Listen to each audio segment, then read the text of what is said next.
Hello everyone, welcome to today's stream.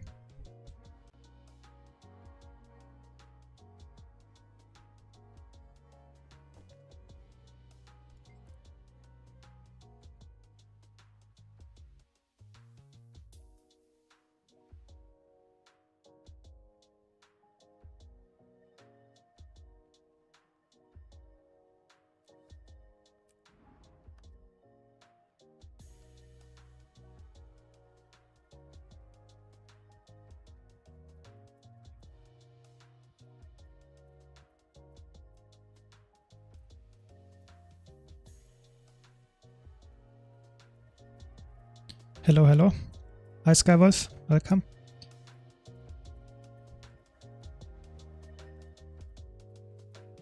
So the season just ended, so we have some unspectacular PvP probably going on. And maybe later some World vs. World as well. And let's see what we can make for interesting builds happen. I was actually trying some World vs. World Firebrand roaming build because someone in chat requested it. But I have to be honest, I'm not sure. Do you have any idea how to make it work? But I have to be honest, I just can't get it to work. It's so bad. It's so bad. You play some kind of burn, celestial, maybe trailblazer, maybe ritualist gear, but in any case it feels really bad to play. I was really trying hard and testing different stuff, but it's just so weak against burst damage. I don't know. I'm not sure if I can make a build guide and release it and tell people they should try it, because it's just really bad.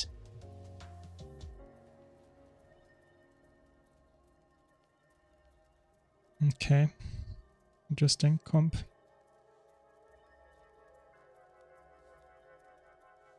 I mean, what are you playing when you roam in World vs. World, or are you not roaming at all? Because that's really interesting. If I want to play different builds, and I want also to let people know what good builds are out there.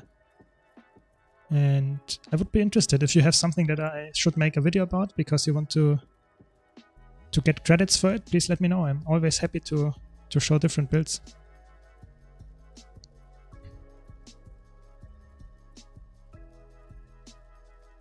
We will also do giveaways today again. So I can actually open the first one. You're already here, so welcome to Piers Wagner, by the way. So the first giveaway is up already. So you know the drill. You have to type !enter in Twitch chat. You have to be a follower to win. I will draw the winner after the giveaway, after the match is over. So currently you have really high chances at winning. I guess lucky you. The match starts soon. And yeah, let's see how long the match takes. Typically those red matches are quite fast, either 500-0 or 0-500. It's off season, so we don't really get that much interesting matchmaking, but we can hope for the best. And for a close match, some interesting gameplay.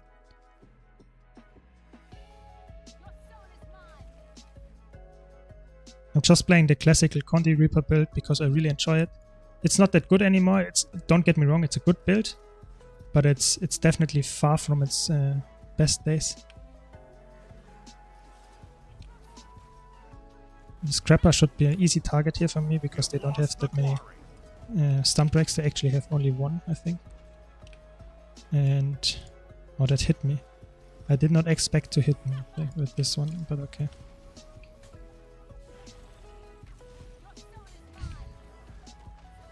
Nice, we got the kill.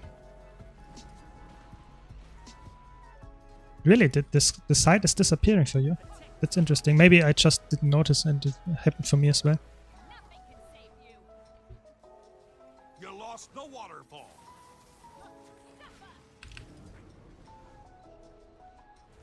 I got the timing. Nice. Clean. You see, pod stomps are not crazy. Really, it's a patch. It's a bug from the patch. That's interesting. It's sad actually, because I think the side is actually... I noticed it. Yeah, you're right. It's not there. It's really sad. That's one of the coolest things they taken brought a visually graveyard. to the Reaper Elites back, I would say. Crazy. I did not notice it yet, I have to be honest. But I'm always, you know, thrilled in the gameplay, so. So we won the whole map, but we are still behind. How did that happen? You've captured the quarry. Interesting. Welcome, welcome. A new season. I will probably start at 9 o'clock today, my time, so in 2 hours. But it will be a off season, I guess. And I don't think I should take that 1-on-1 to be honest, but okay. I guess it's fine.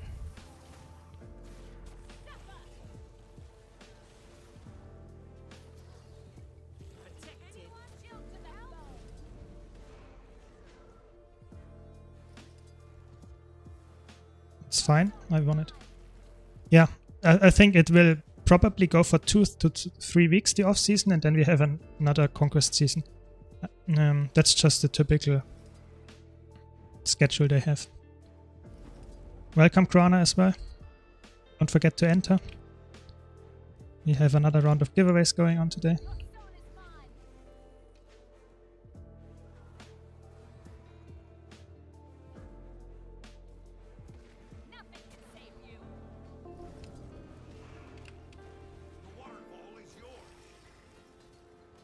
Where's my team?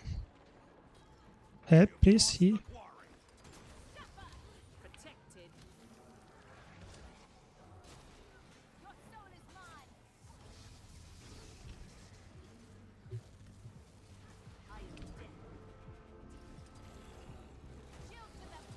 Okay, this guy's dead.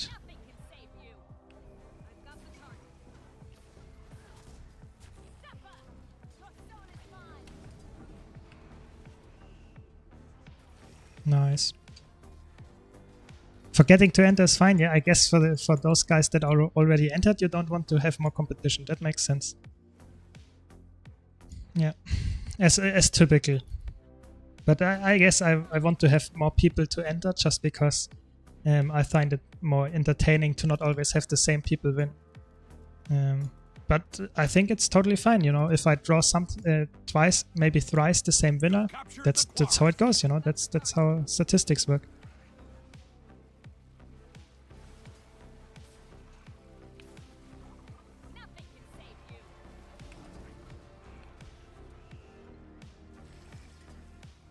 He got CC chained to death.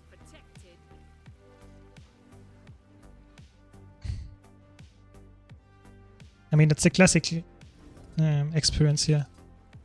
It's just not fair because the matchmaking is not helping at all. You've lost the quarry.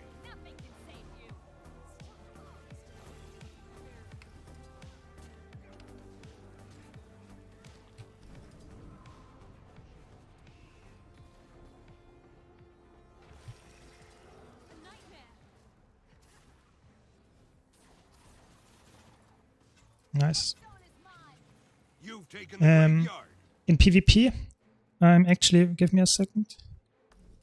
I'm actually running Carrion Amulet, so power, vitality, condition damage. That's just the best option for condition Reaper build. Because you want to have condition damage, obviously, when you deal condi damage. And the vitality scales your life force, so you have more life force and more health. So it's perfect. And the power is also helping because especially your attacks and the Shroud are also dealing quite a lot of power damage. So you have, actually it's the perfect set for this build. Yes, so you can work during the off season, you can work on the PvP stuff as well. You get the same amount of... oh no, I'm trapped. I'm dead. Yeah, you get this the same thing, yeah. But you have to queue ranked, of course. So if the ranked is currently 2v2, you have to play 2v2 to get that. So that might be good for you, might be bad for you. Depends. Sometimes some people really enjoy it, some people really hate it. It really depends on the player. Because it's I would say, it might be faster, but it might also be way more, you know, if it's 2v2 and you're queuing solo queue and you queue up against the duo queue, it might be really annoying. They play some really annoying stuff and then it feels really bad. I often have the feeling when I queue up solo queue, I quit after a few games because it's just not, it feels the builds are so annoying in 2v2s. They take forever. But if you enjoy it or if you don't mind it, it's probably even faster to get those ascended shards of glory and stuff that you need for the legendary gear. At least if you're queuing to not some demon hours, you know, not at 2 AM in the night or something, when no one else is queuing. But even then, it's working. Exactly. The reward track is also working. The stuff that you get from the reward track.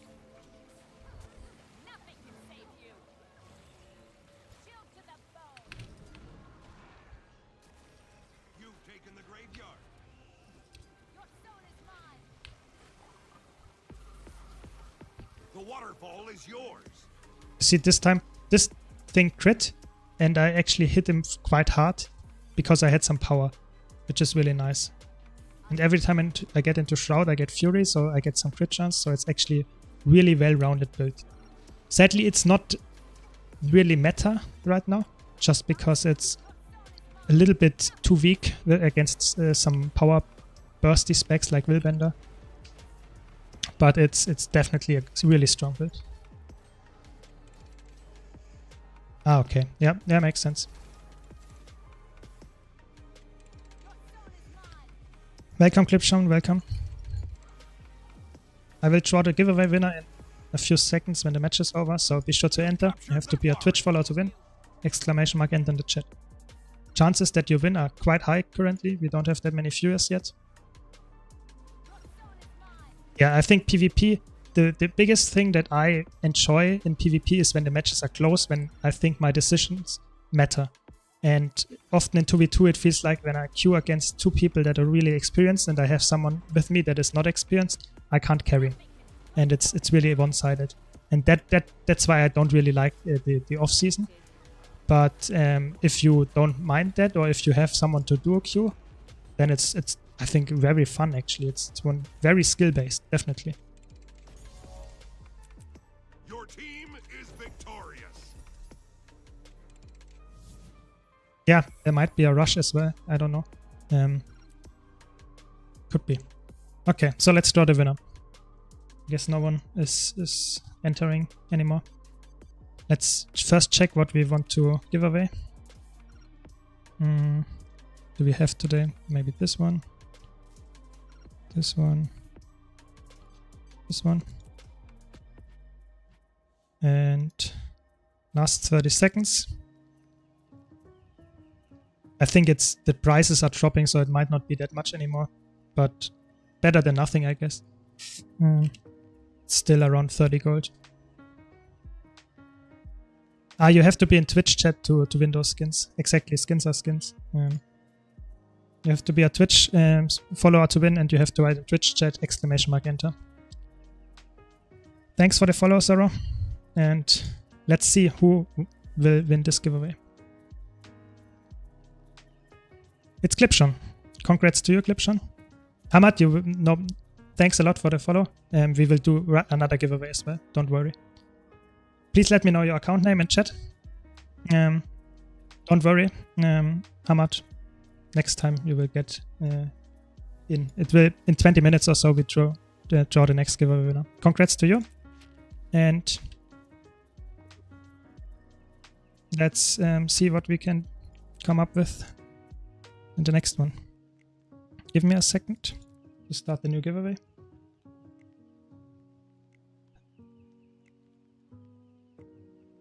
And it's up. Exclamation mark enter in the chat. And then we will draw the winner in about 20 minutes.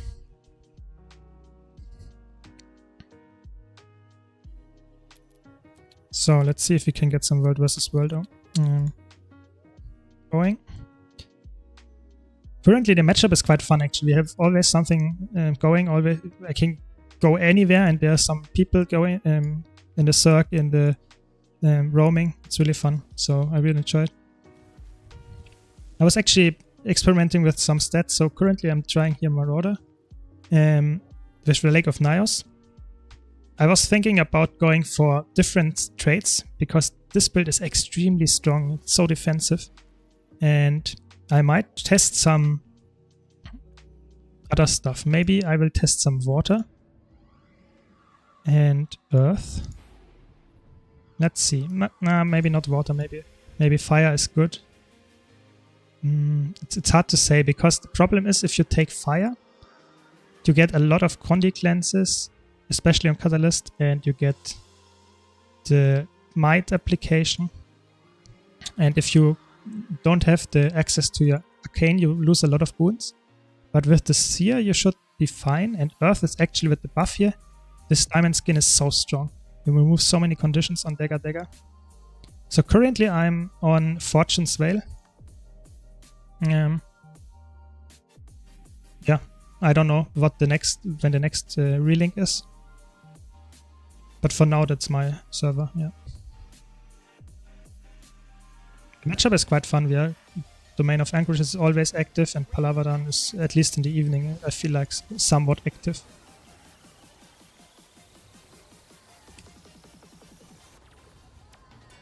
Yeah, Friday is relink, yeah, exactly, so it's not that far away anymore. But I feel like it was always quite active the last few weeks.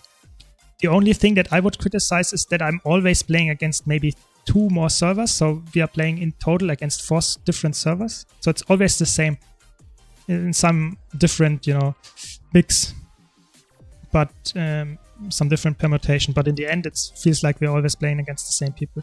But at least there's some action going. That's why I like it.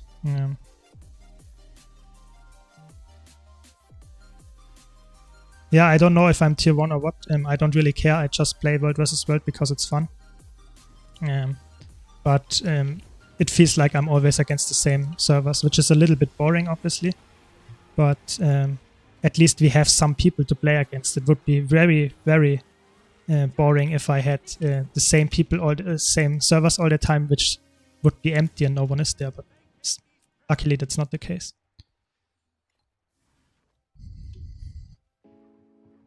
And maybe I will get to EB in a few minutes, and then we can get some Cirque play going, because there are always people defending, attacking Stone Mist. It's actually quite fun. Especially with the new rework to the defense events here, that you get that so easily. You get this for playing, I think, 20 minutes, and you have almost 10 defense event. Thanks for the subscription. Thanks a lot. Really appreciate it. Hope you're enjoying the stream. Yeah, so I was actually really surprised how active World vs. World is after the changes with the alliances, or the, let's say, so-called alliance system. I think it's really active, at least the servers that I'm on. Always some people playing. I can roam in the middle of the night and I will get encounters and maybe even some Cirque play. It's actually really fun. I really enjoy World vs. World. But I also heard people that tell me the total opposite, that it's the total day and night difference. Some people say there's nothing on their server. So I think it really highly depends on which server you are, which is obviously a little bit sad because you can't really influence it.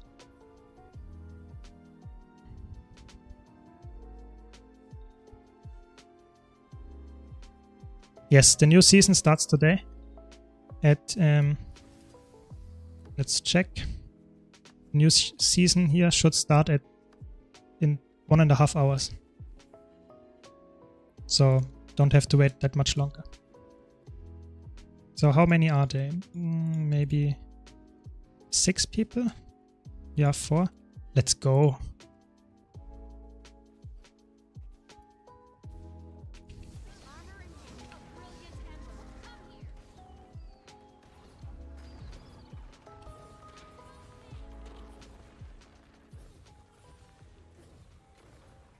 Okay, I guess we focus this guy.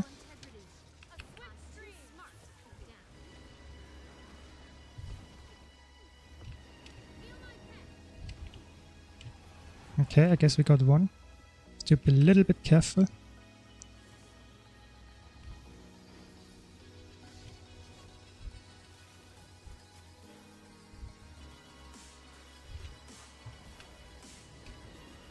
We got another one.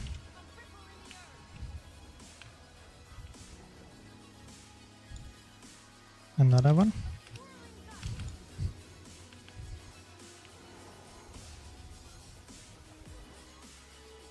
Maybe heal my teammate. Got another one.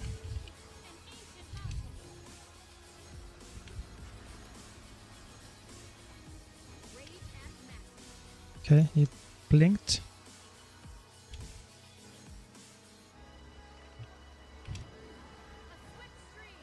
Yeah, I mean, worked out in the end. I think we got them good. I think we lost one of our people, but we got more of them in the end.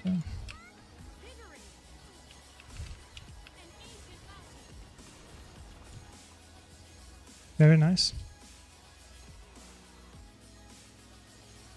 Yeah, I think it highly depends what people you have on your servers. Sometimes it's really boring. There's not much action going on, and there's always people just flipping some keeps and stuff. It feels a little bit boring. But you see, there's action here, and I actually really enjoy it. Okay, this guy is free casting. That's not good.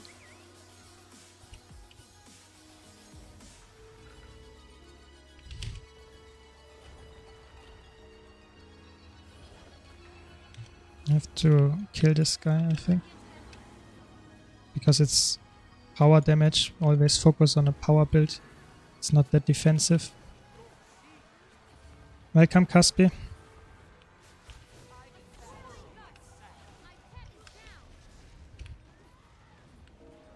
Nice. How many we got here? Crazy. That's a montage moment. 3 against 7 or something, and we won. Looks good.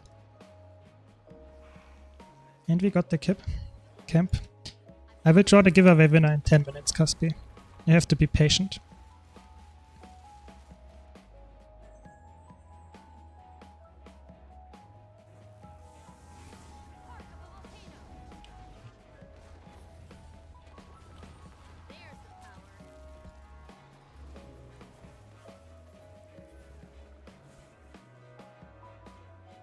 Yeah, was fun. I mean, we lost only one guy against this ongoing fight. Was good. I mean, the enemies actually did not seem very organized. They were running around like headless chicken. So, guess that's why we won in the end. Very good. I'm still not... the Q-pop did not happen yet. Crazy. I was... 10 minutes ago I was position 4 and now I'm position 2, so it's actually not moving at all. People are really enjoying EB currently, so I guess there has to be something good.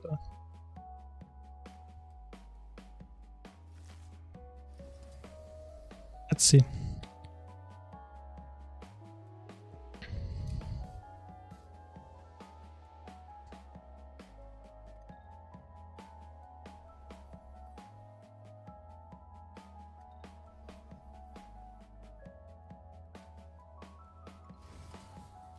So I'm really wondering when the next push beta test is.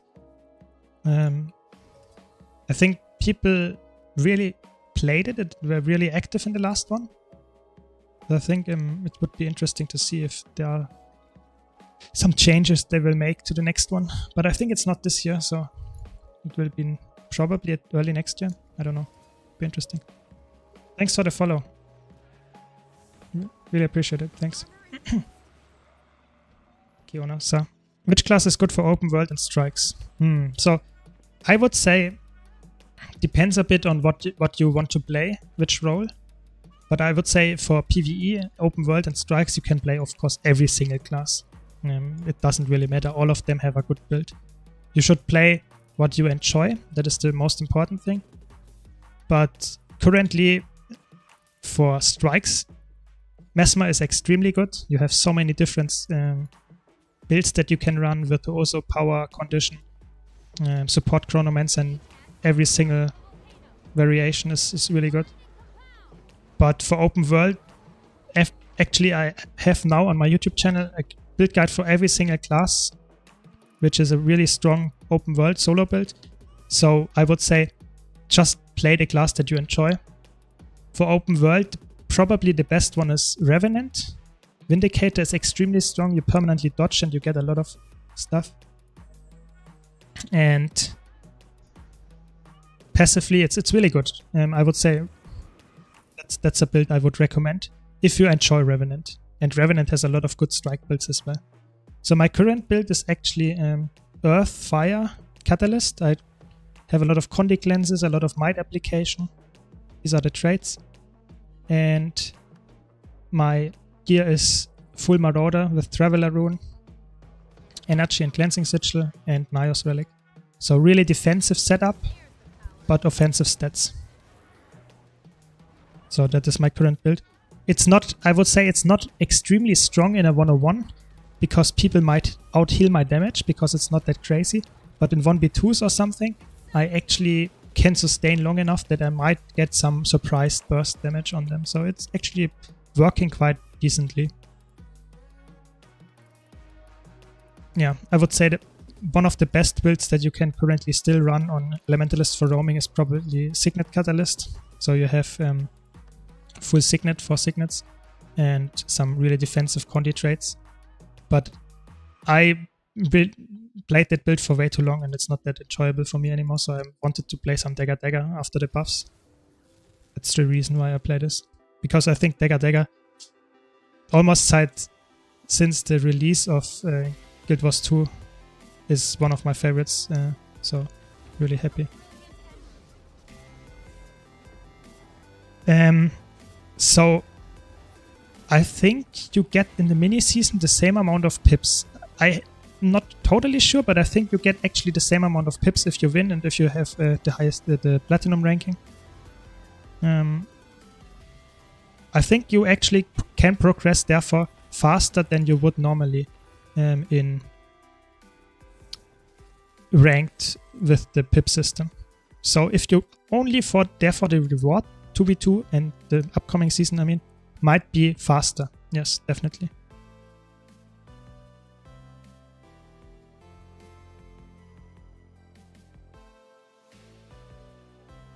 I hope that answers your question. So 5 more minutes on the giveaway.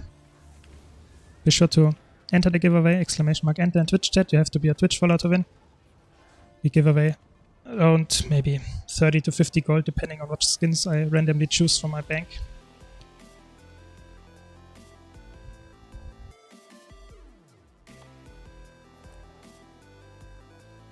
Only one more. Come on, I can do it.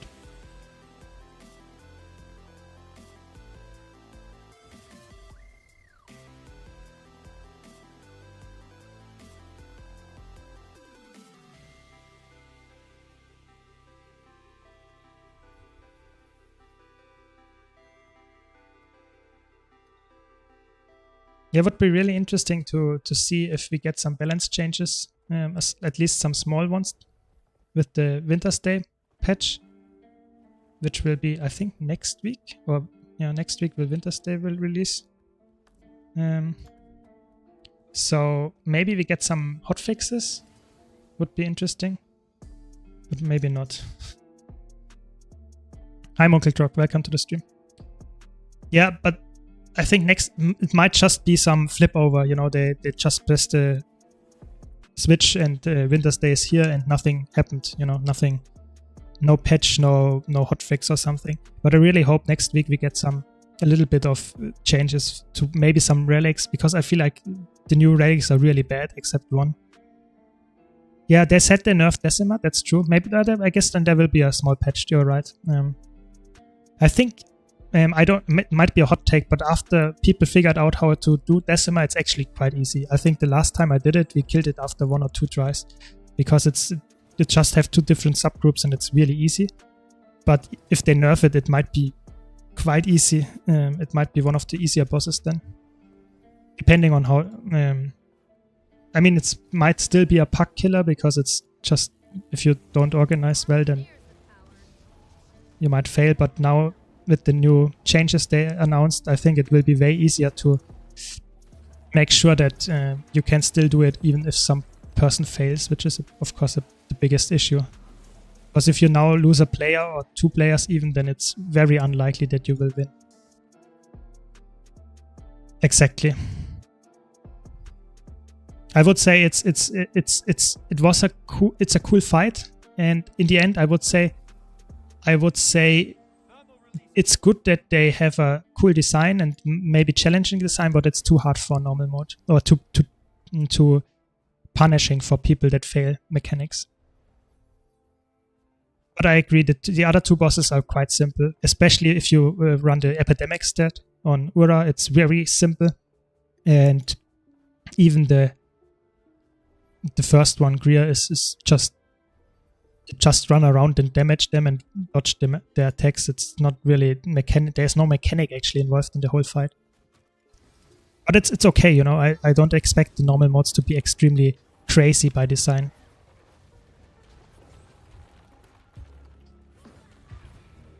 Yeah, I think it's fine. I'm happy that they introduced new raids. That's my opinion. I saw some people in the YouTube comments earlier that they said, oh, the new raid sucks. There's no boss. It's always the same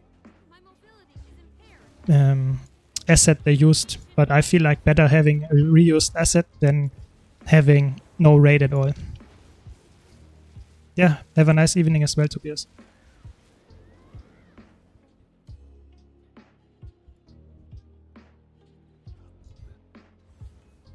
Yeah, so let's see what they will come up. The challenge modes are far away. I think in February. I think it's 25th of February when the patch is supposed to be.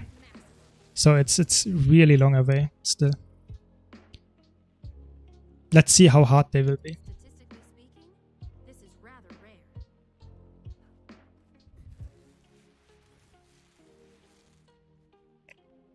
So after I killed this guy, you will draw the giveaway winner. Be sure to enter the giveaway, ! Enter in the chat. You have to be a Twitch follower to win. And hopefully the queue pops soon. It's crazy how long you can be place 1.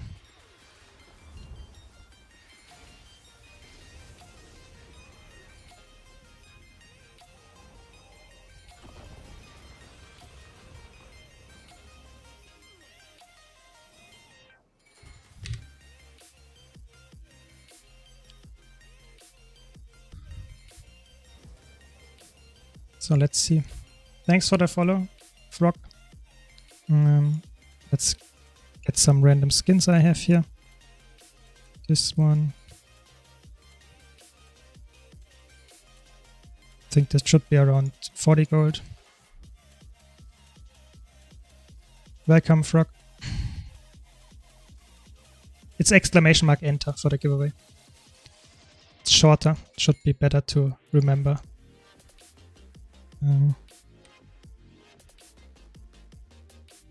So let me kill this one and then we will draw.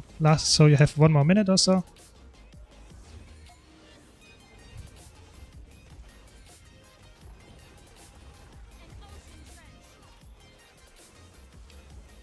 So since I opened my Blackline chests, I actually saw a lot of people on YouTube and on Twitch doing the same thing.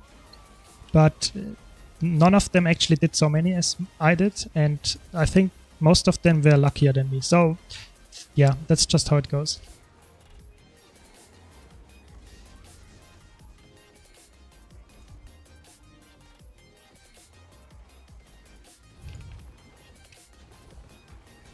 What is this guy playing? He does no damage.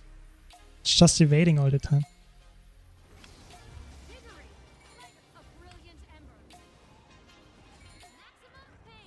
Some sword, but no damage on sword. I think it's a Condi Weaver, but Condi is quite bad against me, I have to say.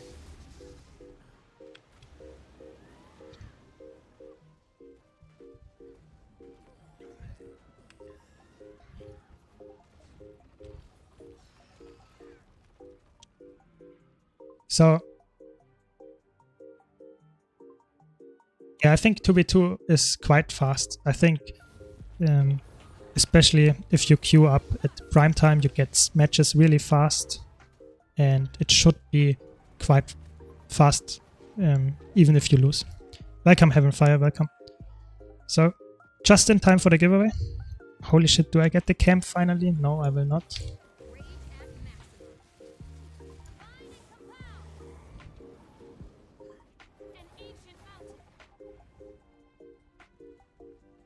Just get the camp before something respawns and then I kill the Doliac.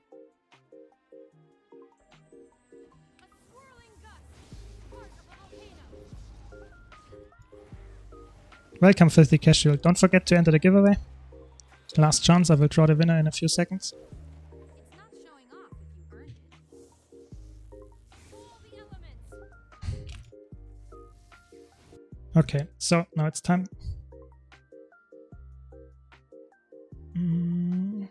And the winner is this time Skywolf. Congrats to you. Please let me know your account name in chat. Sorry to all the others, but we will do another giveaway in a few minutes.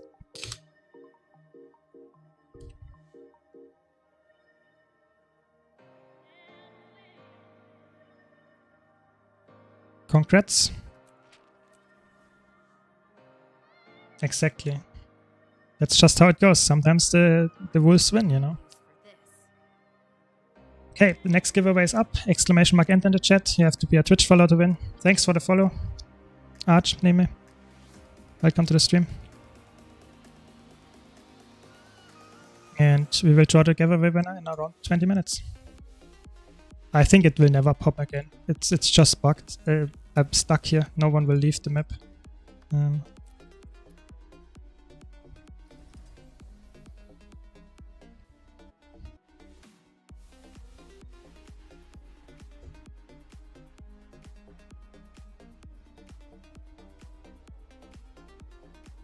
So currently I'm just roaming a bit on Elementalist, and later I will play hopefully some Zerg Elementalist gameplay. Yeah, might be a bug. It's actually crazy how long I'm waiting on spot 1, so I hope to get some Elementalist Zerg play action going. Currently I'm playing Catalyst, yes. Later in Zerg I might play Tempest, might play even Weaver if we get some nice organized spots going. Let's see. Depends a bit. Yeah, so currently with the guild, it's actually... I was surprised how many people are interested in it.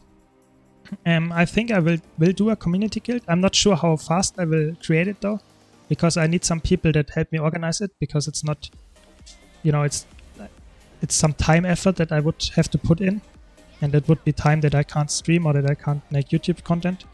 So I would really appreciate if anyone would like to help me set up. And of course I also am open for some names, you know. I have to come up with some really good names for the guild, you know. So that's currently what my plan is. But of course, if you have any suggestions how I can improve on or make it faster to happen, please let me know, you know. So farming currency to get leadership runes for Staff Ally Tempest. Yeah, I think leadership runes are really strong on that build. But if you really are only locked out of the build because of the runes, then of course you can also go for something else. There are other options. So I think let me check. I think there are Herald rune, some other runes that give. I think the biggest one that you are looking out for is actually the boon duration. So if you find runes that you can get easily and are having at least some boon duration in it, you can go for them in the meantime until you get the leadership runes.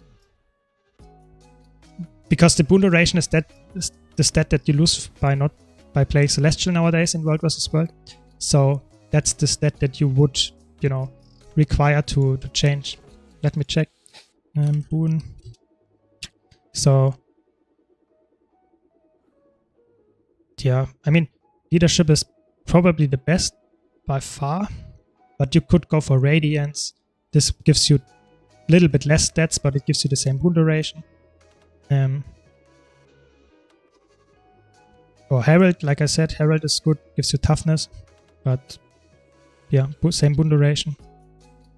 So there are actually quite a lot of options. You could even go for Rune of Water because you was playing a support build, so yeah. So it's Blish Hut add-on, and the one that I'm running is Mouse Cursor. That's giving me the blue circle around my cursor. It just makes it way easier to find my cursor in all the visual clutter that Guild Wars has. Yeah, exactly. Durability runes could also be another option.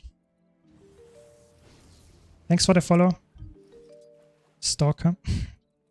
Yeah, you could also use YOLO Mouse. I'm currently just using Blish Hut because I'm also running it for the Mount Wheel extension. But YOLO Mouse is the one that you can easily get without having any other add-ons. So there was a question in chat. Let me get it. Wait a second.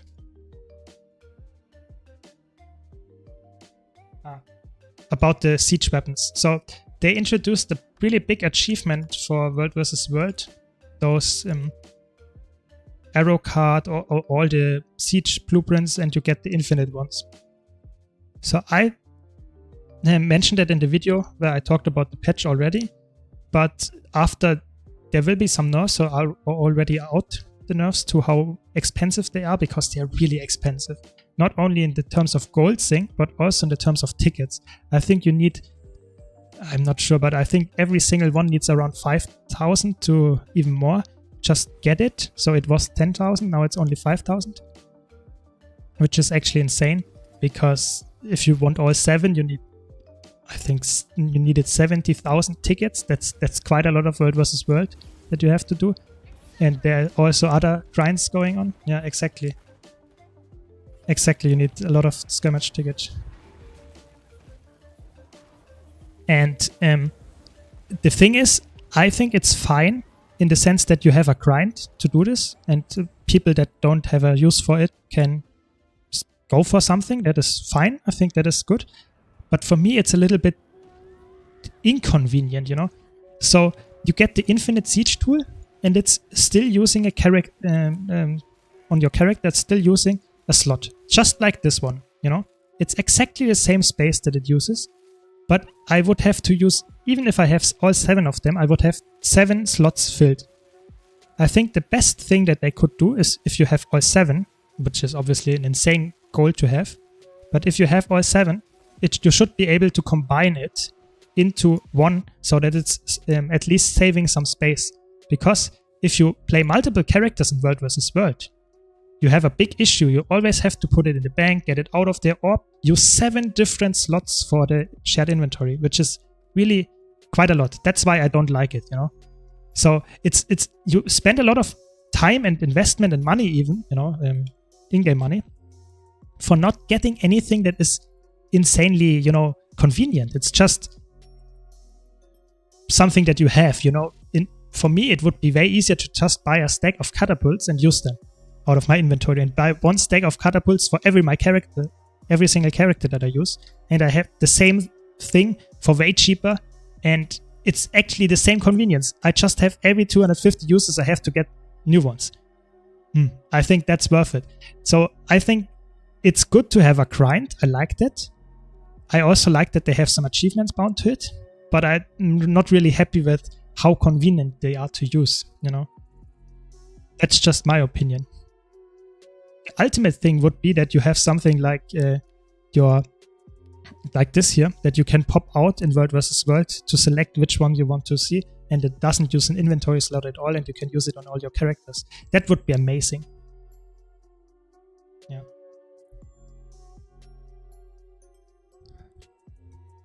I think it's at least 1.5 legendary armors. Yeah, I think that's true. Yeah. So we have a question here. What is the common mistake players do for low damage numbers? So in PvE, if you want to get more damage, I think the first thing that you should notice in Guild Wars 2 is, of course, the highest gear is Ascended. And the second highest gear that you can get is Exotic. And even Exotic is good enough, you know. So if you have Exotic, you get 5% damage around, you know, loss, or a little bit more maybe, you know. So the thing is that if you have it do the rotation perfectly on an Exotic gear character, you should expect around 5 to 10% damage less, yeah, that you get, you know, with the ascended gear. So it's actually not that crazy. So if you really have low damage numbers, it is very likely that your rotation is off. And the important thing about it is that your rotation in PvE is not about pressing the right buttons after in the correct order. The thing is pressing them in the correct order fast. This is really important because a lot of people actually don't get that. You have to press exactly when one cast is done, the next cast, you know? And sometimes even while something is casting, you have to do another thing. So it's all about actions per minute in Guild Wars 2 to get high damage numbers. So the thing that people don't get in Guild Wars, why the damage numbers are lower than they should be, even if they're running the correct equipment, is they should always be casting and always positioning so that every single thing hits. And every single cast is used permanently. That's how... I think it's bugged. I think I have to leave the map, leave the queue and go in again. I think it's not working. Yeah. I think they won't include any gem store stuff with some in-game earnable stuff because they want to get even more money from you. So that's probably a reason why they made those things like they are, because then people are very likely to also buy some shared inventory slots. Definitely. So it's to finish that, it's always in PvE about the rotation. The rotation is the most important thing. But of course, your rotation only is really, you can only get your rotation if you know the raid boss or the strike boss, you know, or the fractal boss. If you, for example, have to spread and you do your full rotation while you spread, you might not have all the boons or you might not have hit all this stuff. So it's really important to also know the encounter. But I think that makes sense, of course. Okay, I think it's time for the next giveaway winner. Be sure to enter, !enter in the chat. You have to be a Twitch follower to win. And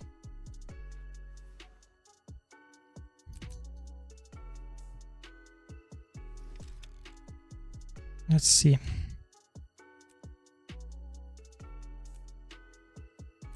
I still have so many to give away, so don't fear, even if you don't win. There will be way more chances in the future.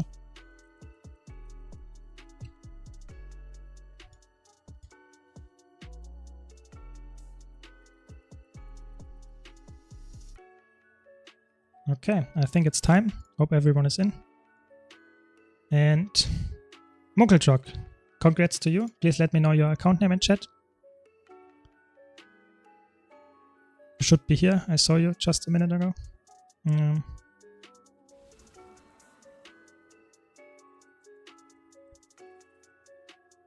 And then we will start the next giveaway as soon as I have the account name.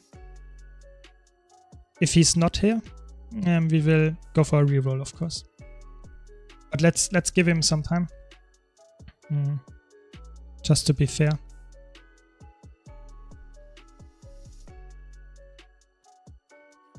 So Munkeljock, I hope you are here and heard me. Please let me know your account name.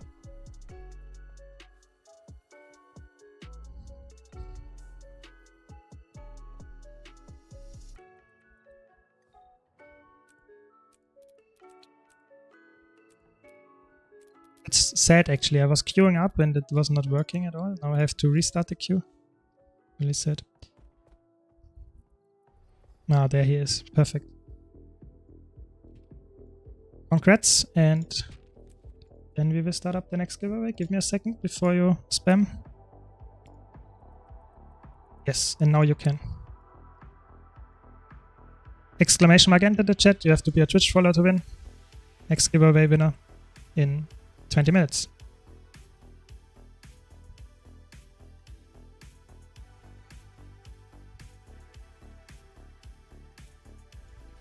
Ah, some action going here. Very nice. They actually killed 3 people here. What? That's I have to be careful then if they killed 3 people.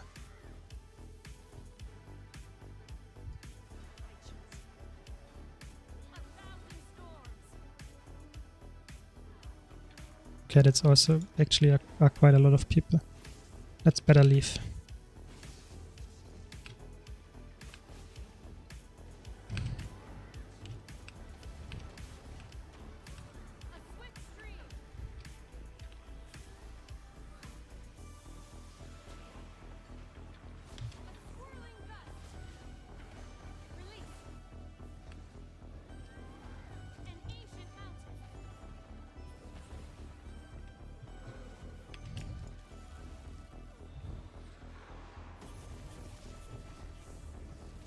Okay, now we are more people. Maybe we can win against them.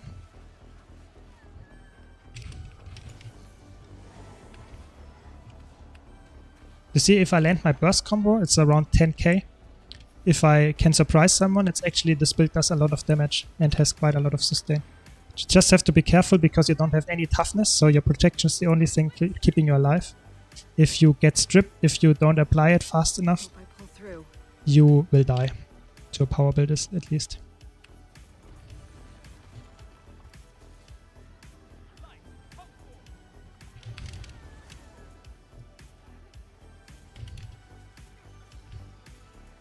Very nice, we got them.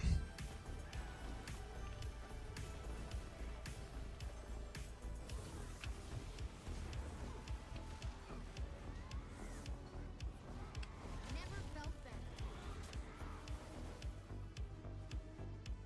A ripple in the earth. Meanwhile, this guy is dead here. While we fight here. Very good. Seems like PvP a little bit, you know. Someone just randomly dying off point. I know a good use for this.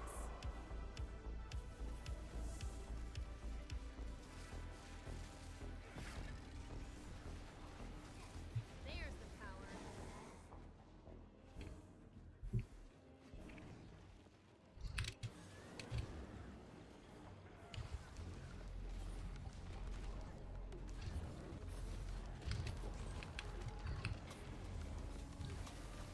An ocean trench. I think trying a new class in Guild Wars 2 is one of the best things you can do. Let's get this kill maybe. And then run away.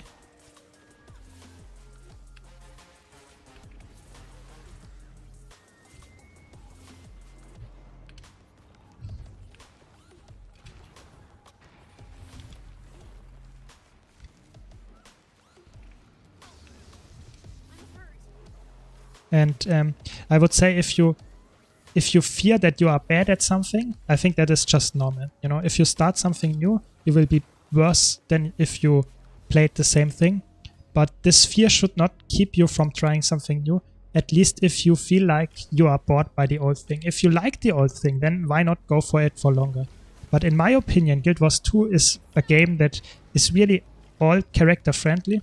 So if you are a little bit bored, it might be worth it to try something new. I think it's one of the best things why I still play Guild Wars 2 is because there are so many characters that I can play in every single game mode, and I have so many classes to go for, so it never gets boring.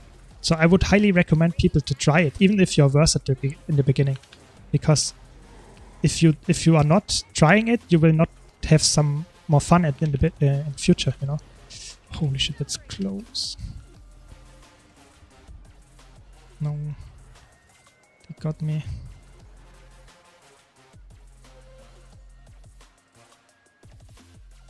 Yes, I think if you, for example, have a hard time playing against Willbender, I think just playing it for a bit, especially in off-season and PvP, you can easily try it without committing anything, just a little bit of time, and you can get a grasp on how to play this build. And that gets you a lot of effort invested in this new build that you try will get you way better at the build that you normally play. I think that makes a lot of sense. But only if you, to some extent, have fun with the new class that you try. Because if you just do it to learn it without having any fun, then I would not recommend it. I think you should never play something that you don't have fun with. That's just how I would say.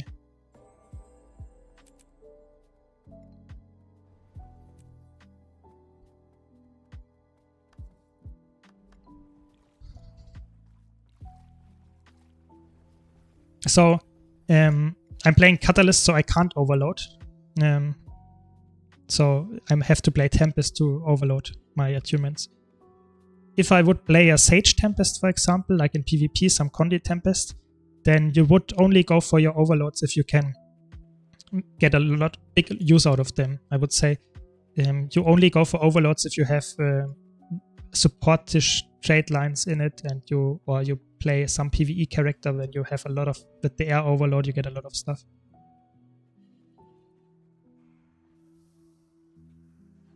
Yeah, I think Elementalist actually is in PvP and World versus World for roaming is currently, I think, in one of the best spots it has ever been. It's for roaming, there are so many builds that you can play, they are all really good. And for PvP, I think, side note, Dagger, Hammer, even Sage, Tempest, all those builds are really strong. So Elementalist is actually really strong right now. So if you lose to some Elementalist builds for example, as a Willbender or something, that's might be normal. Sometimes it's even if you have the same skill as the opponent, you might not be able to win. So that's fine. But of course it helps you a lot if you know what attacks to dodge. But I think to learn Elementalist, to get to the same level that you are on a different class might be a little bit harder just because you have so many skills that might be new to you, you know. But at the same time, it might be also the most helpful to learn it because you have so many skills that you now know how to learn how to play them, you know. So there are always advantages and disadvantages. So I think Elementalist is really fun. You should try it, especially because it's so strong right now. Maybe you will stick to it, you know. Exactly, Dagger with core Elementalist is so... It feels so fluid, you know. That's why Catalyst is exactly the same. Catalyst, you just get one more skill. It feels exactly the same. Dagger is such a fun and, you know, mobile, very interactive, dynamic thing. It's really fun.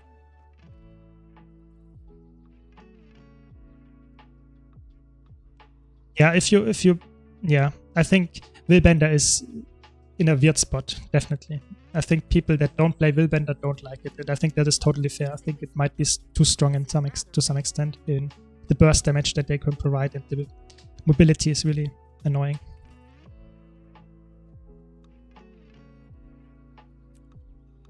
Yeah, I think in PvP, Scepter Focus is too weak. In PvP, you run Dagger or Hammer Catalyst. Those two are the best options right now for an offensive build.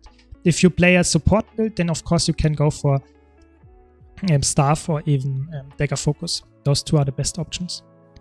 All the other builds with Scepter or even with Sword, they are just not good enough. Dagger got so power crept with the latest patches. The cooldown reductions to your burning speed, but also the damage increases and just the buffs, for example, that this is an instant area frost aura. Those are really strong. So Dagger is just the best option, I would say, for most builds.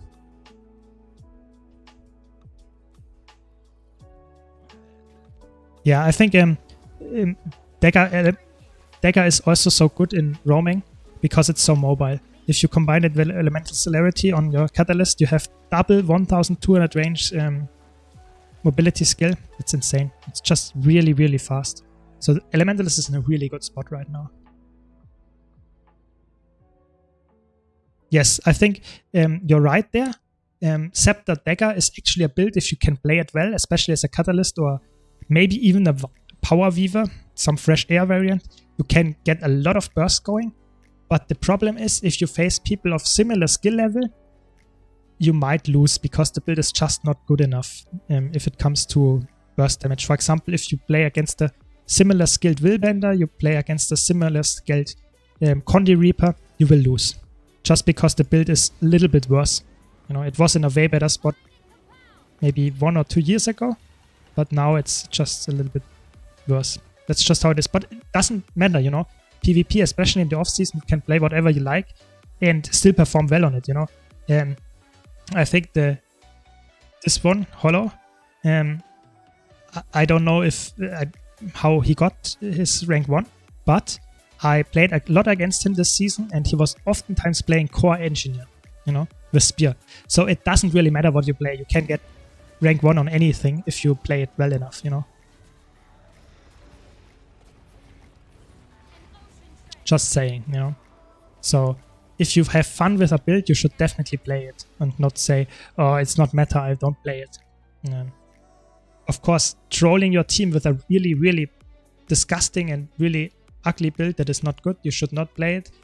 But if it somewhat makes sense, your build, then you can of course go for it. Yeah, I think Catalyst is of course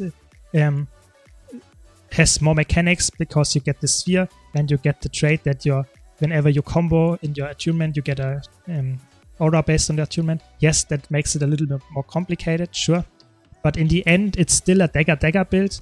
And to be honest, especially in World vs. World, but also in PvP to some extent, if you spam your skills, you are quite good already, you know?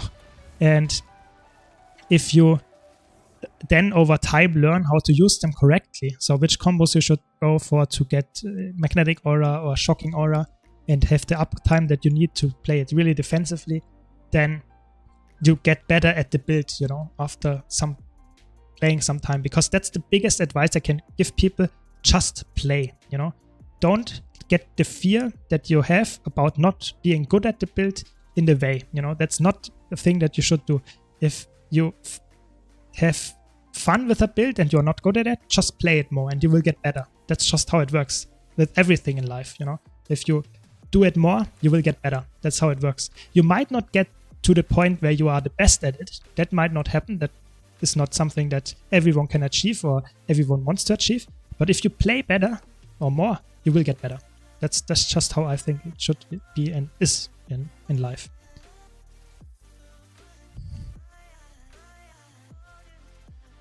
Yeah, so 5 more minutes. Don't forget to enter the giveaway. ! Enter. If you haven't already, you have to be a Twitch follower to win.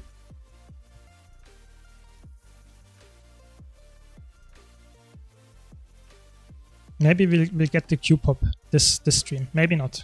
Let's see.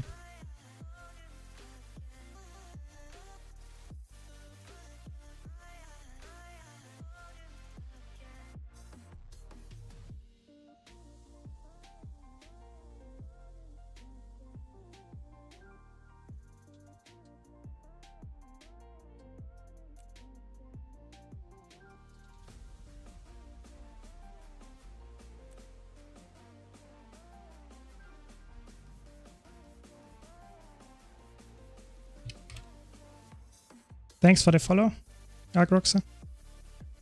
Ah, there's a Bolyak, very nice.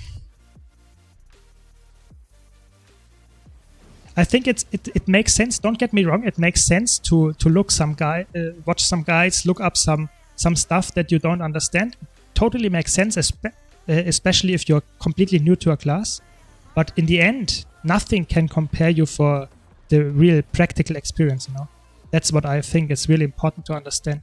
You should always, when you play a new build, you should always read your skills, what they do, and mostly just use them without a target and see how they perform, how fast they are, what they are doing, if they have an aftercast or something, you know, that's that kind of stuff. But in the end, you have to just play it. That's how it is. Yeah, I get you there. Bladezone was, after EOD release, one of the best, if not the best build at the time. And they just nerfed it because it was so spammy and people didn't like it that much to play against it, at least. And nowadays it's just really bad. I would say it's C tier, highest, maybe even D tier, if you have a typical S to D tier tier list. That's just how it is, sadly. And if you like it, sure, go for it, but don't expect to win 1-on-1s against classes that are way better at the current meta. You know, that's just sadly how it is. Yeah. And if you started to play recently, like you did, it might be just that you never experienced the time where Bladezone was that good. But you maybe just try a different build. Maybe you have more fun or the same amount of fun as you have with Bladezone, you know? You never know. And just try it. If you like Catalyst, for example, try it. And I would say it feels squishy at first, but if you know how to use it, I can give you some examples of what makes you more tanky. The most important thing, if you, for example, play Dagger, is that you can get a lot of protection uptime with your sphere. Because you have this trait, you get a lot of boon duration passively from your sphere. And you get resistance in Earth. You get protection in the Earth sphere.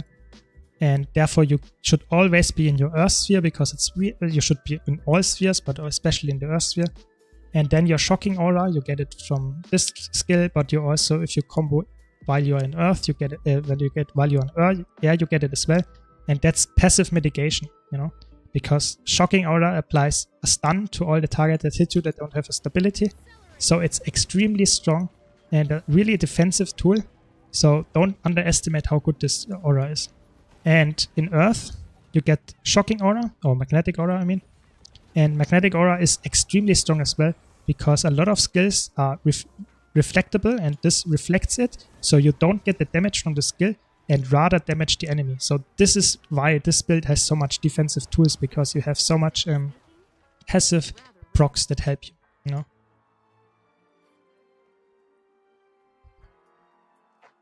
Yeah, I mean, that makes sense to try different classes when you are bored, but don't expect to be as good as you are with the other builds. That's just how it works.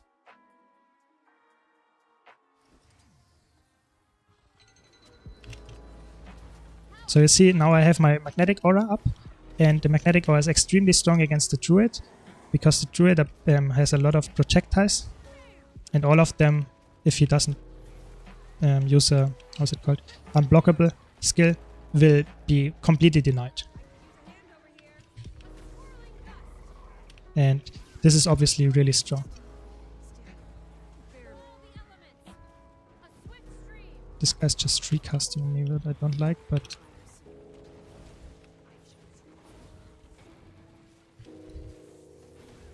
and Shocking Aura is also really strong. You saw I now got the CC and I got my burst combo, and he's dead. That's just how you do it. And now get stability when you swap to Earth, get some barrier. It's extremely strong. This build is really, really good. Exactly. The boons make this build viable. If you don't have enough boons, especially the protection, you get one shot. Because the protection, you have to think about the protection, as you can have permanent protection. The protection that you get is around, I don't know, let me think.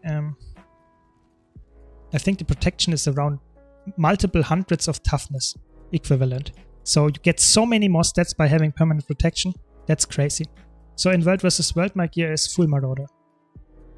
With Traveler Rune for the movement speed and the passive stats. And the Dagger, cleansing and energy.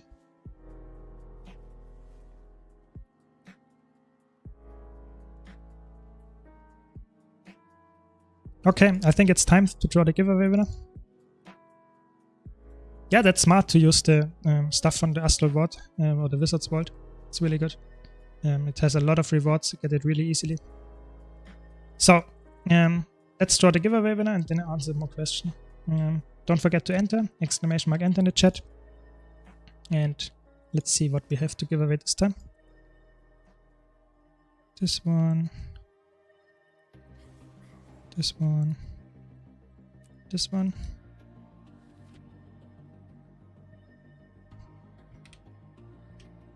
And let's see who wins this time. And congrats to you, Sorrow. Welcome to the party. You also won. Please let me know your account name in chat, and then I can send it to you. So the question. Yeah, I think Druid is just annoying, especially if you're playing Dagger, because Druid has a lot of skills that is around the target or around itself. So it might be really annoying to fight as a Dagger catalyst or elementalist in general. So oh. Are you sure this is your account name? Because I get this message. Maybe double check. Not that I send it to someone else.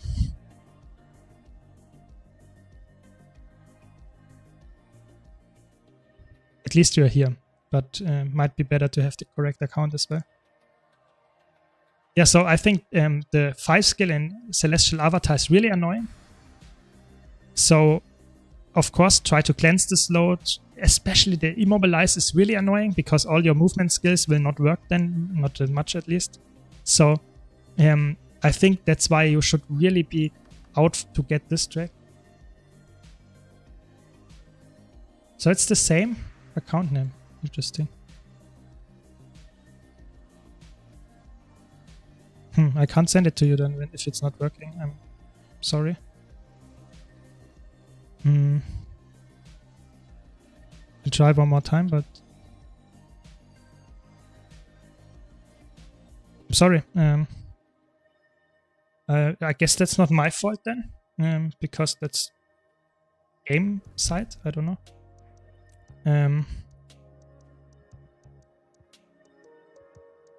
I guess we can save you. Give me a second, and I will send it to you. I guess in next time when you are here. And in the meantime, I guess I will draw another winner. Sorry, that's just how it is. If the game is not working.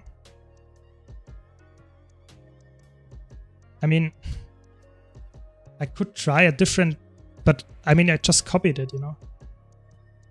The message was this.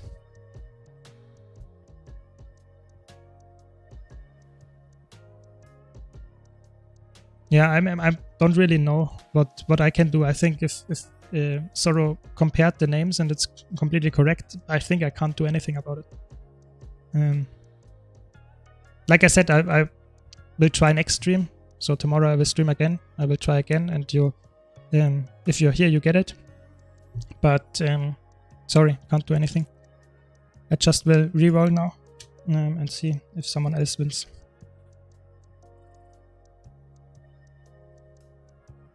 So, Stoke, it's actually you. So, congrats. Let me know your account name. Yeah, it's only on Twitch, sorry. You have to be a Twitch follower. And congrats to you, I guess. You see? Perfectly. Fine. Good. Okay, so I was talking about the... so, sorry, 1 second.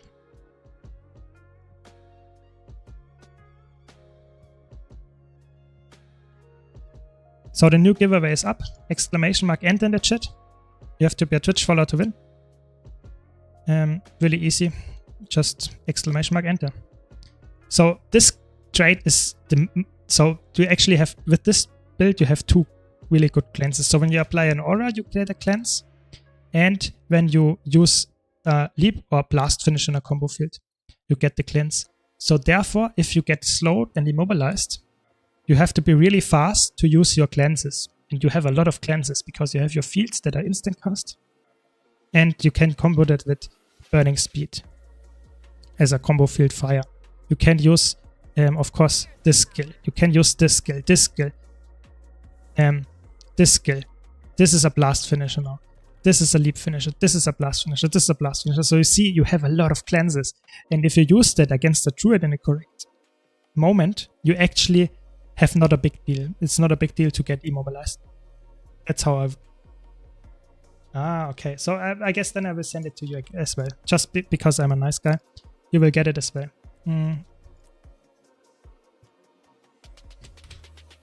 Give me a second.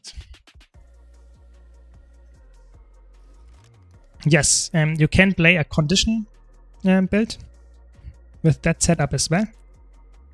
And it works extremely well. I would say at least in PvP. In World versus World, it's a little bit worse.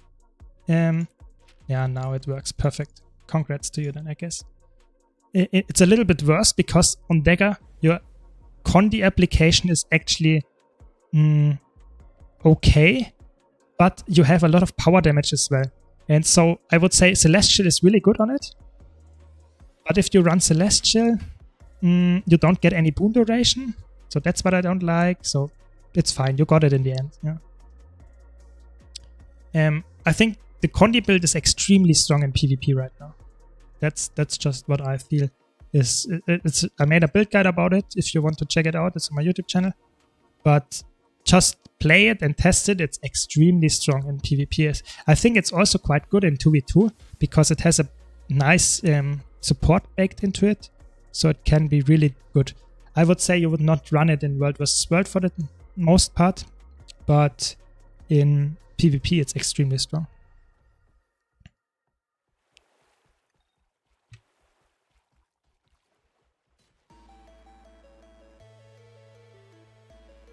Yeah. And it's actually, I think it's also fun. It's also fun because we had never that kind of hybrid Tempest when it was really good. You know, it was, you can play it since the start of Tempest, yes, but I would say now it's the best hybrid has ever been to play. You know, that's definitely the case.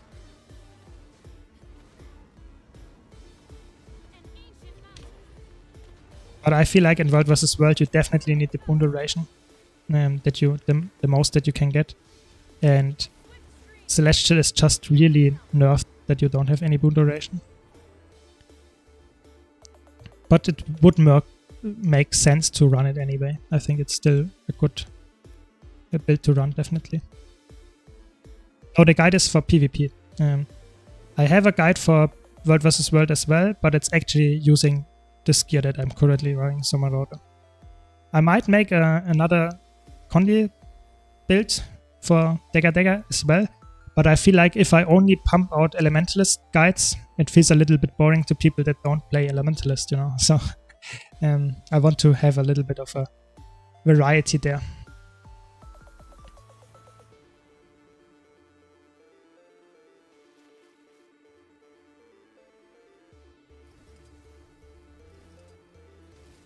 Yeah.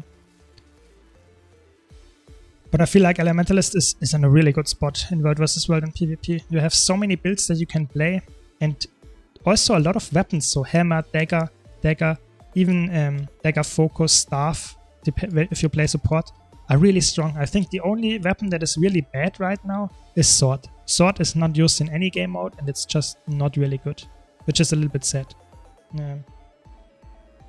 And yeah, I hope there will be some sword buffs in the next balance patch, just because I really enjoy Fire Weaver. I think that is one of the best Elementalist builds to play. It's really fun. You have a huge outnumbered potential.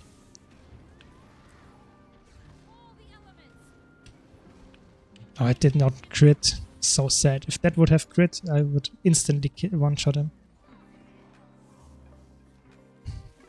Yeah. So if you can't get Relic of Naios, it's not a big deal. I think it's one of the best ones because you have so many Condic lenses. But Fireworks could work. Even Scarron is really good if you're going for more damage. And River's Relic is extremely strong as well because you have so many skills, you have some boon durations. So there is actually quite a lot of options here. Evasion can be good. There are a lot of options. I just go for a Naios because I feel like I have so many cleanses that the healing from it might be really high. That's my... I mean, you could, if you play the condition build, you can also go for a Demon Queen. But if you're a power build, I would say that's not worth it. Because you don't have that much value from poison then. Yeah, Hammer feels slow, that is true, but it's still a good build for PvP. It's also quite... This build, you can just swap the weapon to Hammer and it works fine. I just like Dagger more. I totally agree with you. I think Dagger is way more active. Hammer feels a little bit, you know, you press a button and then you have to wait 1 or 2 seconds. That's just not how I like to play my game. I want to play something fast-paced. But that's might be different for everyone. I actually don't have any disconnects randomly, so I'm sorry, Dosmos, I don't know. Might be your provider.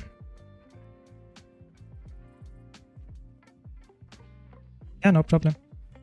I also think that Hammer Catalysts or all Hammer builds are way more worth it to run in a situation where you can really concentrate your damage on one point. Dagger is really good in World vs. World because you have so much mobility. In PvP you can come by with just having your skills that deal damage around you because people have to stay on point. So that's why Hammer makes even more sense there. Yeah. My builds, all of them are on my YouTube channel. I will link it if you don't have it, but it's also in the about section of my Twitch stream. So just scroll down a bit and then there should be the link to my YouTube channel. But of course I can also link it here, doesn't matter.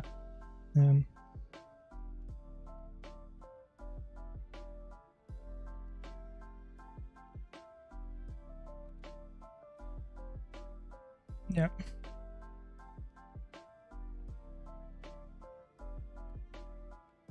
Let me check. Yeah. Yeah, no problem. I really try to help people with new builds on my YouTube channel, but also other content, of course.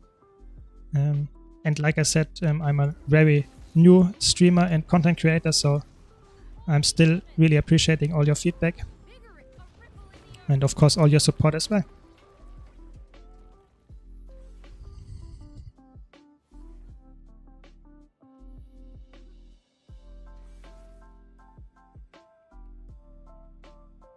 So maybe we will get to EB at one point this stream. We'll get slowly getting there, but last time I got stuck at position 1, so might happen again. Thanks for the follow, Demon. Welcome. So Relic of Caracosa is one of the rare exceptions to the naming. Yeah, welcome, Demon. Rare exceptions in the game, because normally if you, for example, have traits like this, grant stability to nearby allies, that also includes you. And that's, I would say, for 99% of the traits and skills and stuff works. But Caracosa Relic is actually accepted. It's the only exception.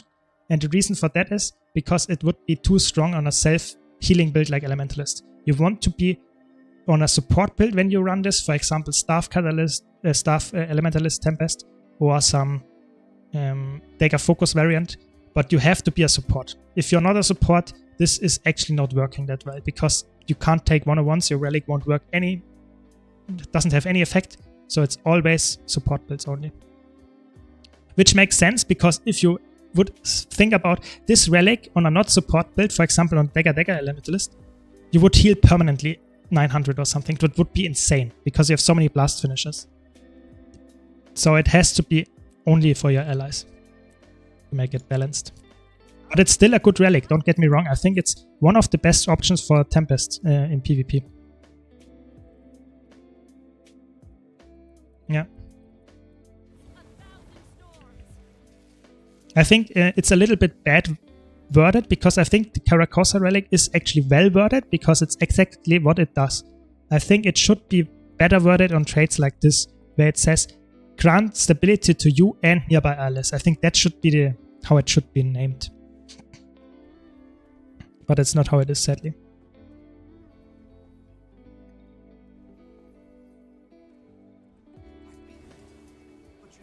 Yeah, I think it's really important to understand that a class, even if it's a light armor class like Elementalist, doesn't mean it's squishy, you know? You can burst it, don't get me wrong. It has a very low health pool baseline, and you don't have high armor stats baseline. But you can still be really, really tanky because of your shocking aura and your protection and stuff. So you actually don't underestimate how tanky you can be. My food is run out.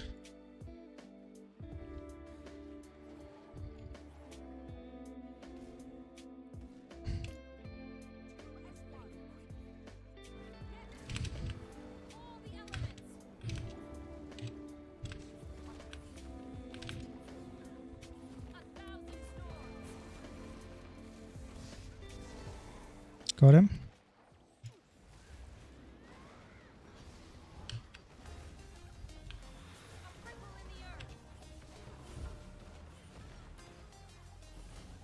Have to dodge this definitely, the knockdown here. But now I'm probably dead. I have to be careful here, but looks... No, I got some disengage, some peel from my team. Very good.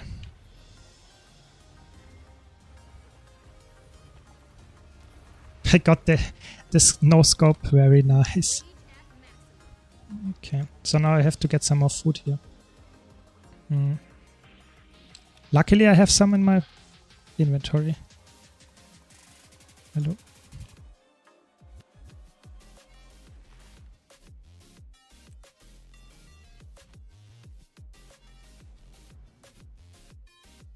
Yes, I will give you the link to the catapult. Give me a second.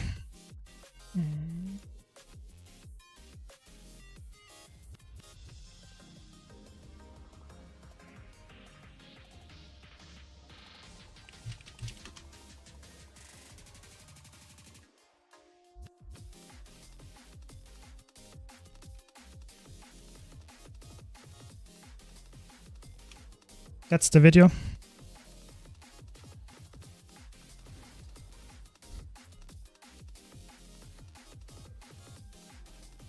Why did trait doesn't break CC. Which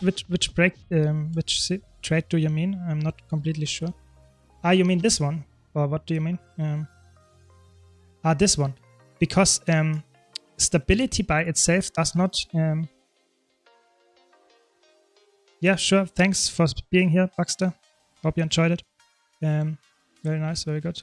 We have some commander here now. Very good. So, stun breaks in Guild Wars 2, like this one, are specifically mentioned as stun breaks. They don't have to be in conjunction with stability. This is interesting because you can apply stability like this one without being a stun break. But you are right, it's a rare exception. Actually, most stability skills are stun breaks as well. So, I think they could buff it to be more of a stun break as well. But then it would probably be even better than it's currently. Not probably, it would be better. So I would say it might be overtuned because it's already run. And if people would run it even more because of the stun break, then it would be actually insane. Especially if it would be an allied stun break. If it's an allied stun break as well, that would be insane actually. Not a lot of skills actually do that. And if you have it on a 9-second cooldown and you already run it because of it's so good, that would be insane. So it's actually not, I would say, a classical build that I would say is a support build, and therefore it should not have the ability to give stun breaks to your allies as well. That's my opinion.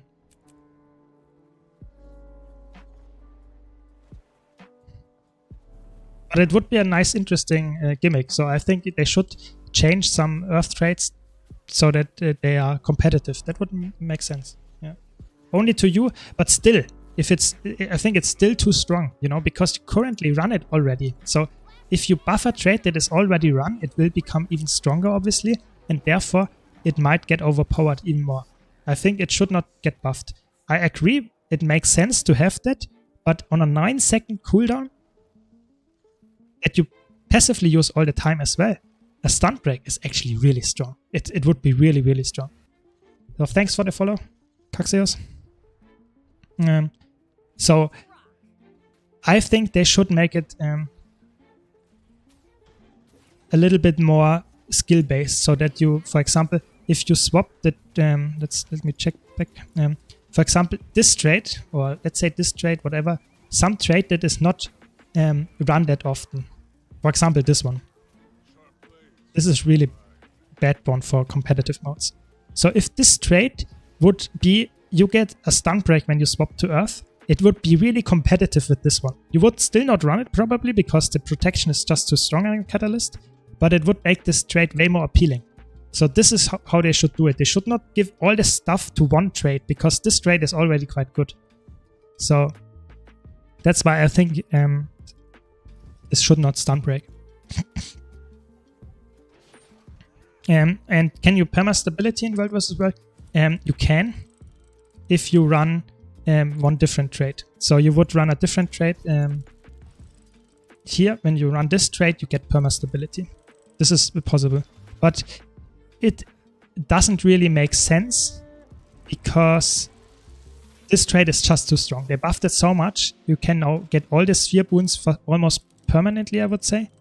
And therefore, you should probably on a dagger most of the time be fine without the stability trait. Yeah, exactly. Yeah, exactly. It should not be too that strong. I think that's very important. So of course now the Q popped when I am here with some nice action.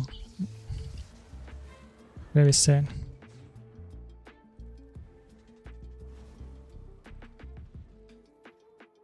Maybe I can delay it until we capture the keep here. Could be a big thing. I think that's tier 3, yeah. Yes, the stability trait in PvP is really strong, but I think even there, because the trait is really nerfed there, it's only 1 second or so. Even there on dagger, I think the optimal choice is Sphere Catalyst if you can survive long enough. You know, if you are tanky enough, if you know how to use your stun breaks, then it's actually especially on the Tempest builds where all your overloads are stun breaks, it's actually the best option still.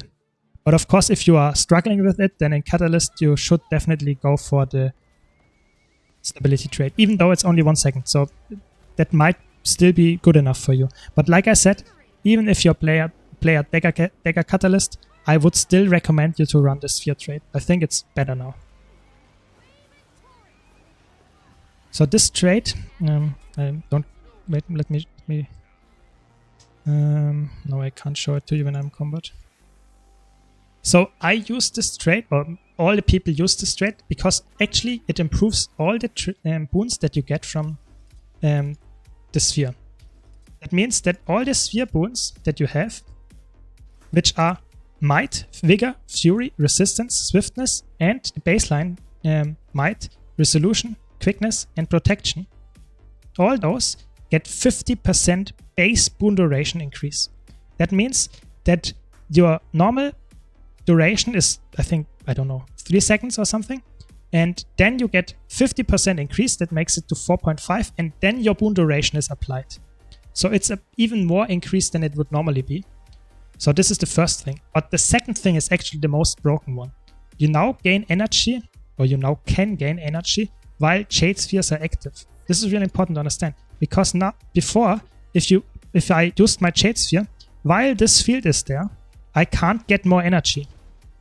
But with this trait, I actually can.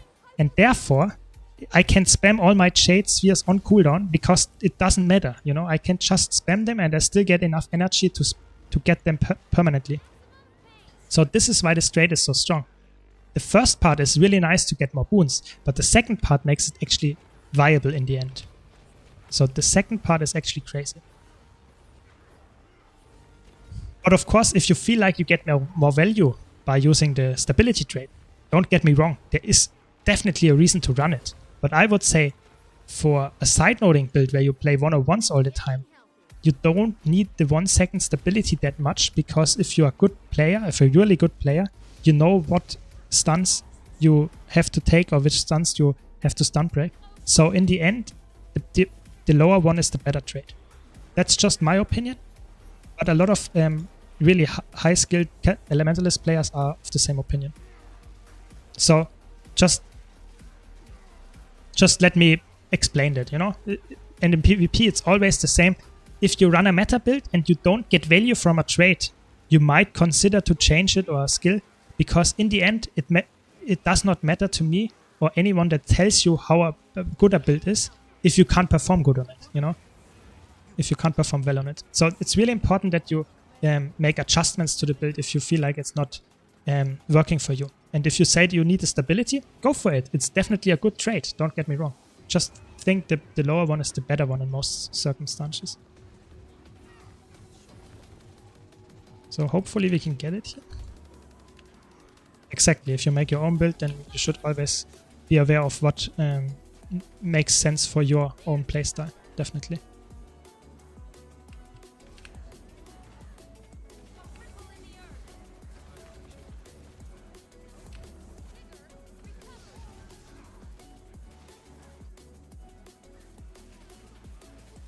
If you play with signets, yeah, then it makes probably more sense. But in any case, I don't want to offend you or say your build is bad. Just saying why my build is how it is. Just explaining it.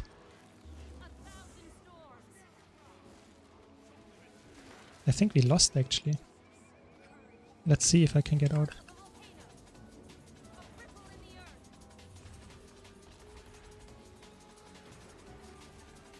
Perfect. I'm always happy if someone tells me that they are learning, because that's what I want to help them with, you know.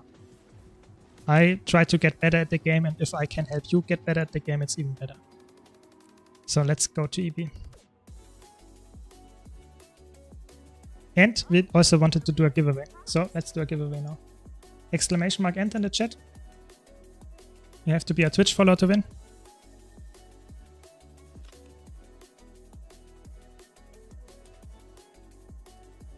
If you're already in, it's all good, so don't worry. Thanks for the follow. Lady Asta, welcome to the stream.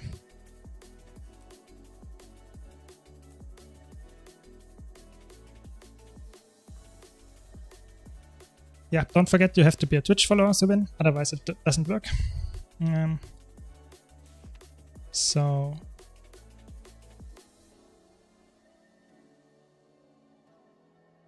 can I sell that? What do you mean? Sell that?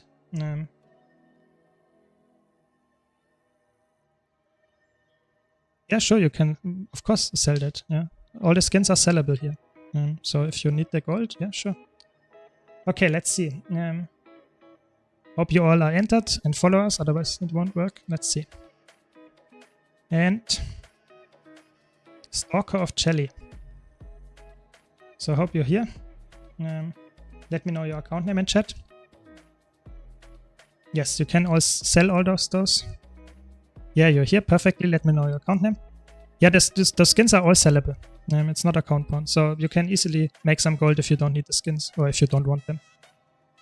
Sadly, they are not that worth anymore. Before I opened the Blackline chest, they were around each one of them 40, 50 gold. Now it's not that much anymore, but still, you get some gold. Perfect. Congrats to you.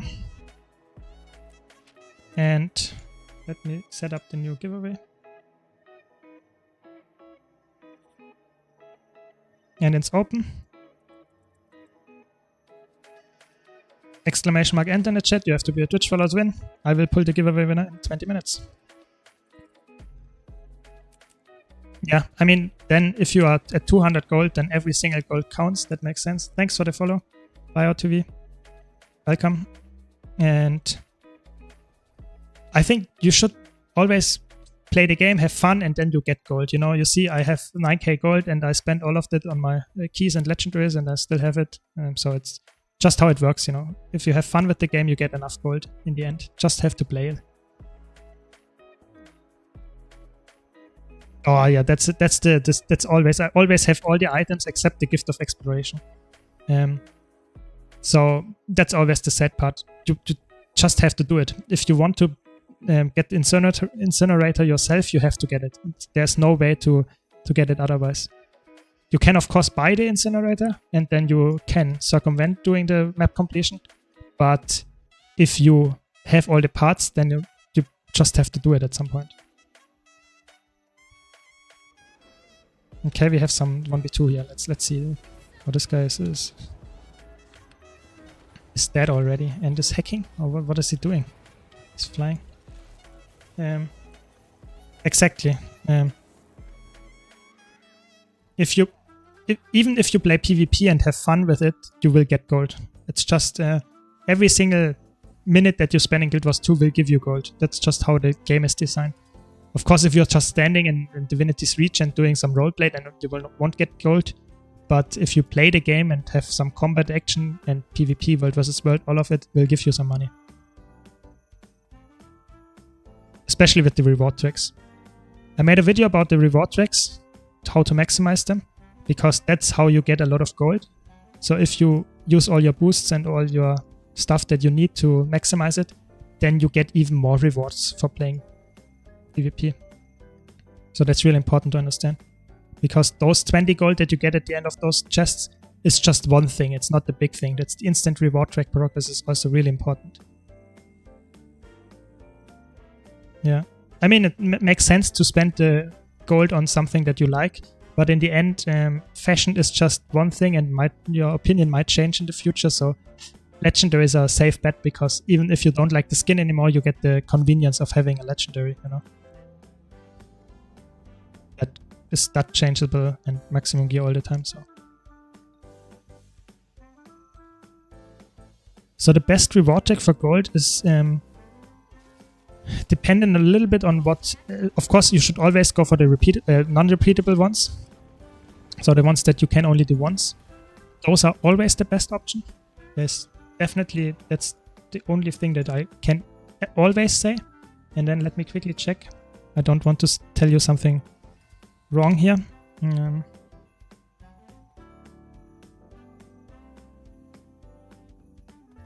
So the best reward tracks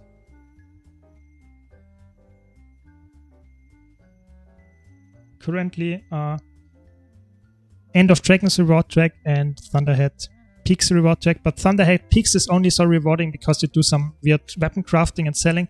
If you don't want to do it because you get undercut all the time, or a lot of people are doing it, I would say Living World Season 4 reward tracks are really good. And so like the Chahai Bluffs and stuff. But yeah, I think End of Dragons reward track is probably one of the best ones because you also get the Imperial Favor, so you don't have to play the meta events and stuff, which is really important for making money with Imperial Favor because you can easily craft precursors of the Generation 3 legendaries and sell them, and you don't have to play anything in the open world and PvE anymore and still make some gold, so it's really rewarding. Yeah.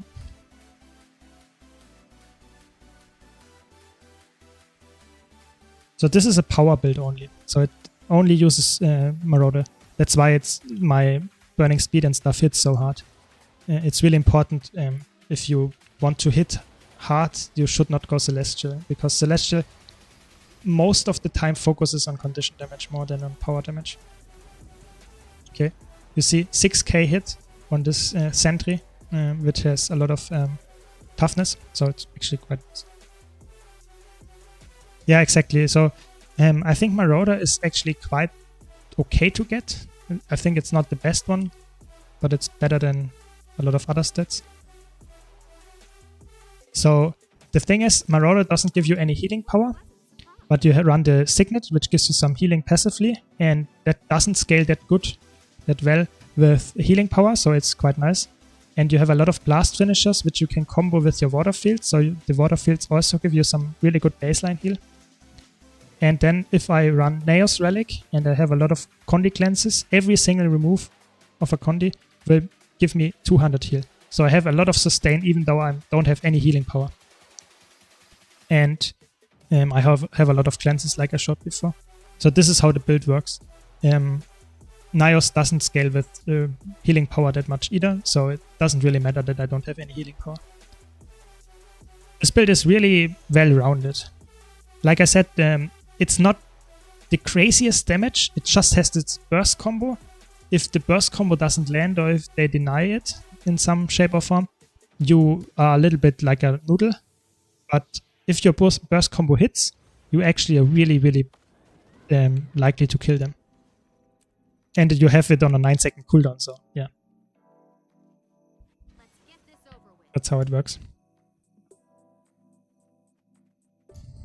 Don't forget to enter the giveaway that's currently running. Exclamation mark enter in the chat. You have to be a Twitch follower to win. We have only a few people entered, and I don't want to miss out. No, would be sad. Thanks for the follow. Janti, welcome to the stream. Sorry if I butcher all your names. I'm just not very good with pronunciation, so hope you understand me anyway. Sneaky, sneaky. There's the power. Okay, he doesn't react. That's boring. No, it's fine. I mean, it's good that you ask questions, because only then you can learn, you know. If you sit here and don't ask the questions, then you will not get the answers, you know. That's just how it works. So I'm always happy to answer questions. Hello, Ripes. Welcome to the stream. So be sure, everyone, if you have any questions, even if you think it's a dumb question, just ask it, you know. I might have the answer to it, you know. I'm still learning, you know. I played the game for years and I'm still learning. So this is a build that has a lot of projectiles, so it's really helpful if I can reflect here with my shocking aura a lot. And he used the stun break. Now he has his shield up, so I have to be a little bit careful when to use my burst. But I used it now because the shield was down. I can now re-engage, and now it should be easy to damage him. I will do my burst combo in a second. And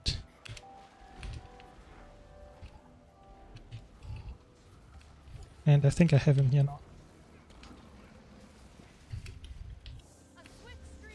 Sadly, there come teammates. Now I have to disengage. 3 people are too many for me.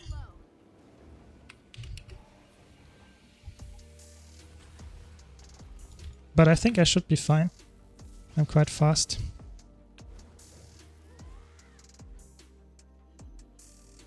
Oh no, the Sky Scale collection is horrible. I really dislike it. But if you don't like to do it, you should go to the wiki and just copy the waypoints and stuff. The wiki is really helpful there. I did all my collections that were annoying like that. With the wiki, it's extremely easy to do it then. So if you fight somebody with the same skill as you, but his gear is Celestial, who would win? That's a tough choice. I would say it depends a little bit if my stuff crits. If all my burning speeds and fire grabs crit, I think I might still win. If not, I think it would just never end. Because a Celestial build can't kill me, because I have too many glances and they have less damage than me. But they might be tankier than me, and if I can't burst them, then they will resustain. So I would say it's never ending 1-on-1, most likely. Which is a little bit boring, but this would be the answer, I guess.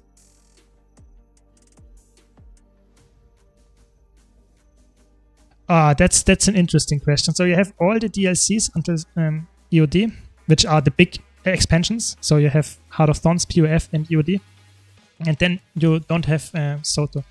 That's a tough choice. So I would say Soto is probably, if you want to go for a legendary PvE armor that is not the raid armor, then you should go for Soto. But if you don't have anything going right now, if you feel like it's not on your wish list to do it anytime soon, then Soto is probably the worst expansion to get, because it's not giving you anything that is really important. The Wizard's World is somewhat baseline, and you can get it at Chantier Wilds. And it's only on sale till tomorrow. I think it depends a bit on your status. If you would say you enjoy the game a lot and you think you will play it for another year, then I would go for it, for sure. If you feel like you might be out of content, you don't enjoy it that much anymore, then I think you should not buy it. I think Soto is actually one of the, if not the weakest expansion. So, yeah. So I would say then you have a lot of content to do. I would recommend it. I think it's worth it, especially when it's on sale. All of Guild Wars 2 content is actually quite worth it. All the expansions, I would say. But I would say Soto is probably the worst expansion, in my opinion at least.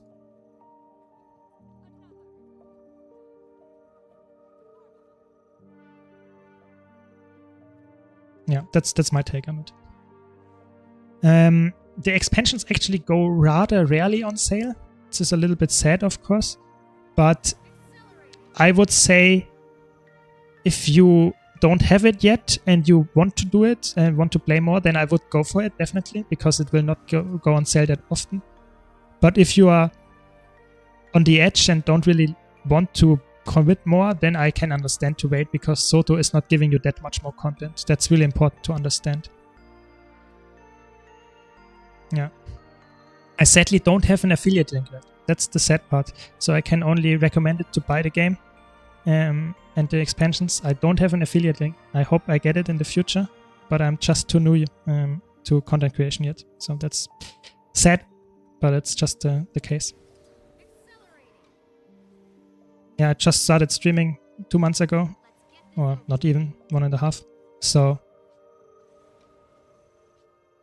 that's the sad part.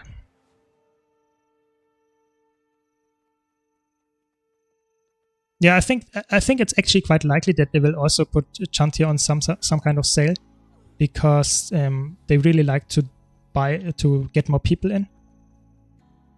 It's a little bit hard to tell if they really go for it with the new expansion as well. But yeah.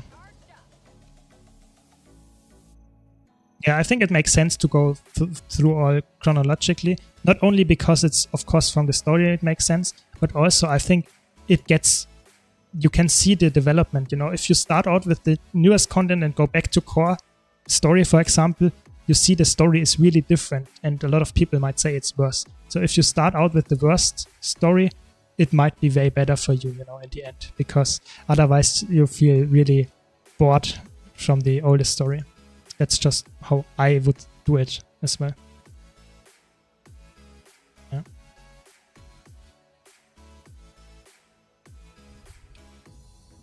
But like I said, Guild Wars is not known for its really long story. So I would say if you really want to go for the expansions for content, I have to say the newest ones, Soto and Chantia Wilds, are rather lacking on the story department or on the content department for PvE. You have a lot of grind that you can do, don't get me wrong. I think that's what I like. I will also do a review actually in the future about the new expansion model that they have. But now they are doing yearly expansions. And those yearly expansions I feel like are way smaller than half of a normal expansion when it comes to content. Thanks for the follow, by the way, guys. And therefore, I would say it's a little bit... for if you only play PvE and you don't engage with this long-term grinds like legendary armors and stuff, you don't get that much from the newest expansions. That's just how it is. Yeah.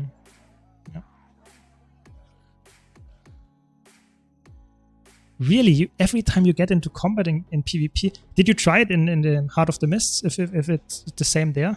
Because that's actually insane. Then you should maybe report that or something, because that sounds horrible. This just makes it unplayable, of course. Crazy.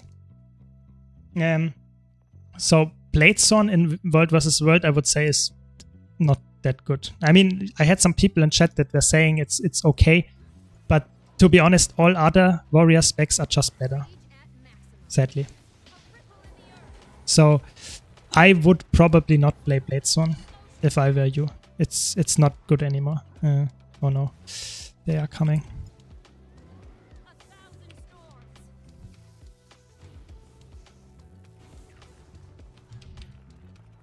Why are they following me? Don't they have anything better to do? So sad. Look at this, 50 people, they don't have anything better to do than follow me.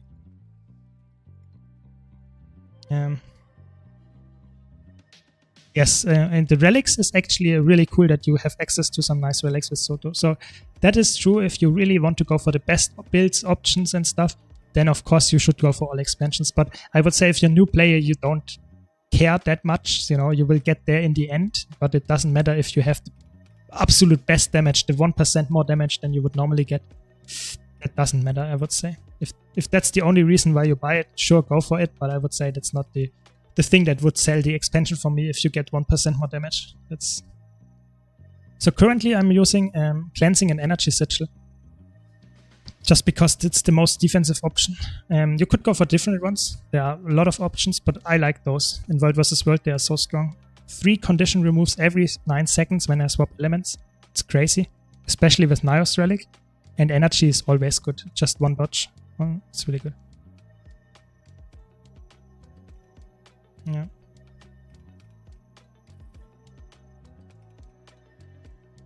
Yes. If you buy Soto, you will get access to the Legendary Starter Kit and the Sky Scale, at least the old ones. Yes, that is true. That is how it works. I'm not sure if you get the new ones, but you will get the old ones for sure. It's Soto. It's Secrets of the Obscure, which unlocks the Wizard's Tower. Yes. Yes, Nios doesn't have an internal cooldown, so if I remove 3 conditions, it will give me 603 healing. So it is extremely strong. So if I use an, for example, on Willbender, you have the Purity thingy, the Meditation instant cast, which converts all your boons, all your conditions into boons. So it will give you 13 times, if you have all the conditions, this proc, and it will heal you a crazy amount. So it's a really strong relic. Yeah, sure. I'm sad that I don't have a referral links. Otherwise, you could give me some profit. But yeah, that's just how it is. I'm happy to get more people into Guild Wars 2, or more, yeah, just more content. Yeah, Sky Scale is probably the most cheating mount that you have. It's just extremely strong. It has so many options how you can use it. It's not the fastest mount, don't get me wrong. The Griffin and the Roller Beetle are faster, but it's the most convenient one. You can easily use it on every single map and make use out of it. It's really good. I think the Sky Scale, I might agree with you. I think the Sky Scale is probably the worst mount they made. Not by design. I like the Sky Scale. It's really convenient. But it in value makes all the other mounts little to no value, you know? Because if you have the Sky Scale, you can do everything. It might take a little bit, but you get to every area. So with the Sky Scale in Soto, you actually can do it quite fast. The old Sky Scale in Dragon's Fall was taking quite a while. Especially if you're doing all the daily stuff. Because if you don't do the daily stuff, and if you buy all the daily stuff from the TP, you have to spend quite a lot of money. But if you do the daily stuff, it takes even longer. So I would say it takes at least a week or something, or 2 weeks maybe even with the Dragonfall. And if you, for Soto, I think it's not even that. I think you can do it in 1 day. I think I did it in 1 day. Yeah. Are the volatile magic gathering tools worth it? So I would say the infinite ones are not worth it. You need years of gathering and really hard gathering. So I would say this is not worth it. But I actually use the not infinite ones. Those I use. Those are really worth it. They just cost some karma and they will give you some volatile magic back. It's really good. Yeah, Raptor and Bunny are also really good. But like I said, if you have the Sky Scale, most of the time you use the Sky Scale, especially instead of the Bunny. Yeah.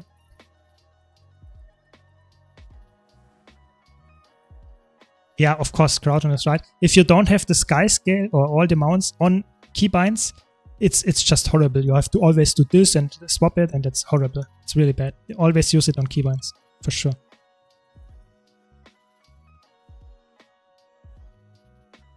Yeah. I mean, I don't get me wrong. I did it way after Soto release because I already had the Sky Scale. So you can do the collection in Soto even if you have the Sky Scale already, because you get some new skin. And I did it some time after that, and then you can buy all the stuff and you can actually skip most of the collection just by spending some gold. But if you don't do that, then it takes you longer. Sure. I don't want to tell you, disencourage you to do it. I just did not want to do the weird achievements that take forever. If you do them, it's of course you need longer. Yeah, don't get me wrong there. Yeah, I think you have to go for some main story steps. I think you don't have to do the whole story. I think you get it quite fast. I think the first chapter is enough to get the Sky Scale.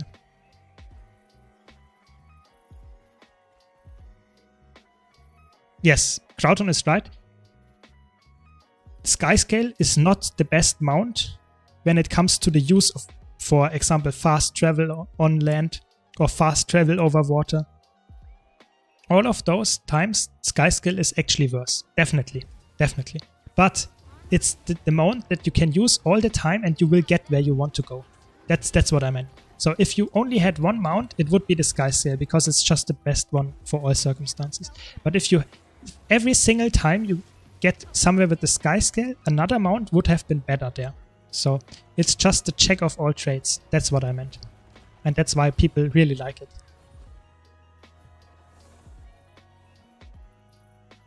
Yeah, I think it's the second story mission or the first, so yeah, definitely really fast.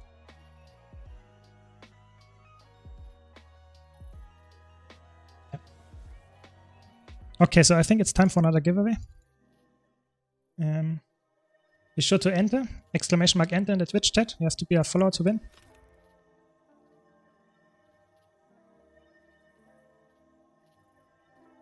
So we're slowly getting somewhere and not having all the skins anymore, which is good.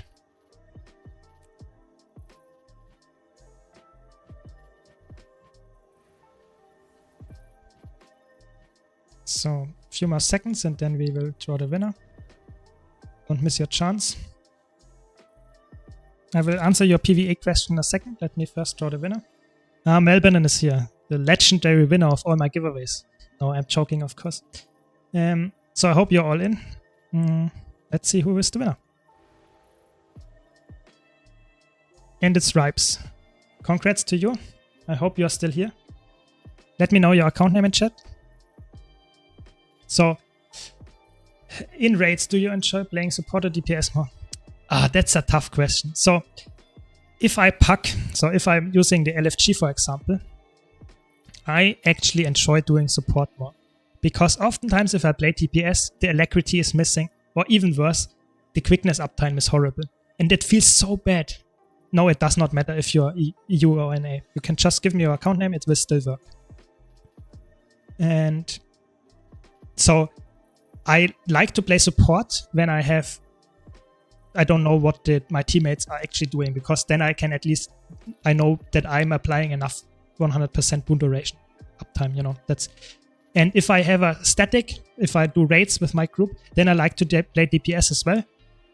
But I don't care if I have to do support. I would say I have some DPS builds that I really enjoy. For example, Mesmer with Spear is extremely fun. But in the end, I would say support is the go-to for me in most cases, because I puck and then I get more. Yeah, so you get the account name if you open it here. This is the account name. So with the numbers and the... Yeah, this is the account name. Yeah, so exactly. So I often go for quickness or alacrity chronomancer, and especially in strike missions or all power-based bosses, oftentimes I'm the top DPS, even if I'm offensive support. Thanks for the subscription, Heavenfire. Thanks a lot.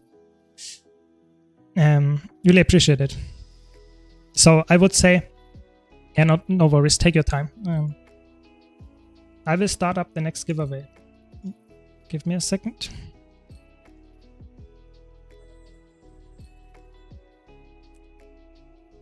And it's up. Nice. Now you have access to the cute emotes. So, exclamation mark enter in the chat. You get, if you are a Twitch follower, you can win. And 20 minutes or something. So, I would say in most circumstances, the best way to go is go offensive support, because then you can still deal damage and carry your group DPS and still get the boon duration or the boon uptime. For example, on Bone Skinner, I often like to run some healer, because I feel like some people are really bad at healing, and on Bone Skinner it's just needed. You need to have some healer. Yeah. I think it's C. It's this letter, I think. Or you can just use this one. Perfect. Oh no, they are coming.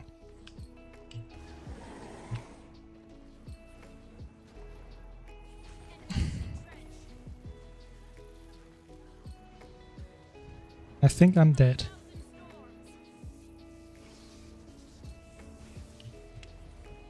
Maybe I can get out of combat, but I guess not.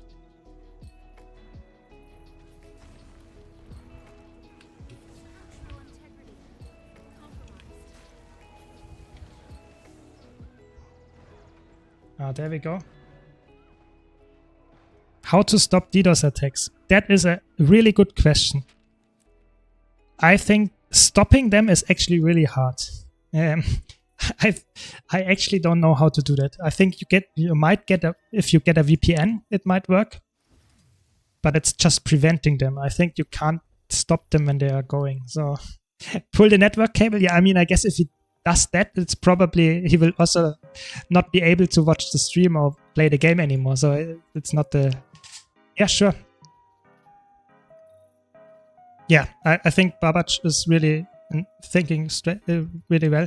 I think Alex Heal Scourge is extremely strong, especially on hard healing heavy fights. It's extremely strong. I think the nerf, before, I don't know if you noticed it, but Transfusion was a trait that you run, and you are still running it.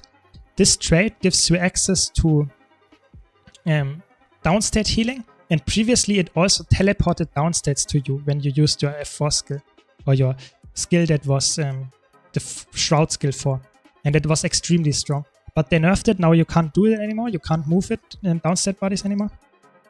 And therefore those healings procs are still valuable, and you can easily carry people in the downstate and rest them easily, but you can't move the downstate. So the build actually got a little bit worse than it was previously, and still is very good. So Ripes, the skins are not account bound, not character bound. You can actually sell them. That's why I could send them to you. So if you sell those on the TP, you get money. If you want to use them yourself, you can just right click them, and then they are account bound, and you can use them on every single character forever, and how often you even like. So if you use them, they are account bound. If you sell them, they are not even account bound.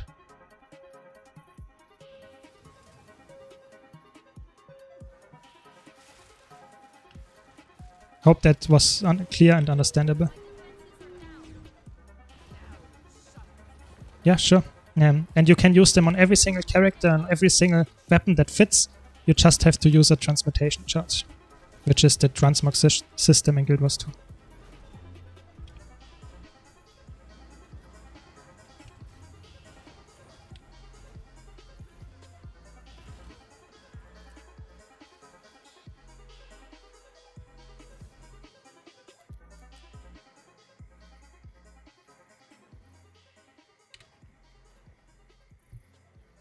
Yeah, I think those skins are actually quite nice. If you don't have them, it's actually a quite good thing to get.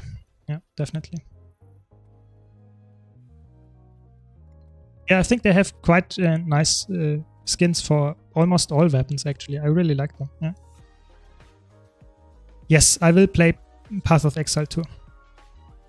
I'm not sure if I will do it on stream yet, because I'm currently only streaming Guild Wars 2 and my YouTube channel is only about it. But if you are interested in it, maybe I will do it, if you would be there and interested. It's definitely a game I want to play, because it's just up my alley, you know. I like build crafting, I like complex games, so it's perfect for me.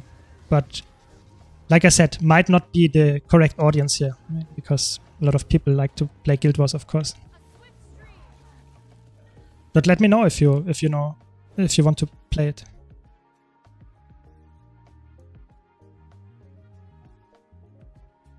Yeah, I think it's also currently only in early access. So currently you can't play it, but on Friday you can start playing it, and it will get in early access then. So you have to actually be somewhat of a buyer, so you have to buy the game.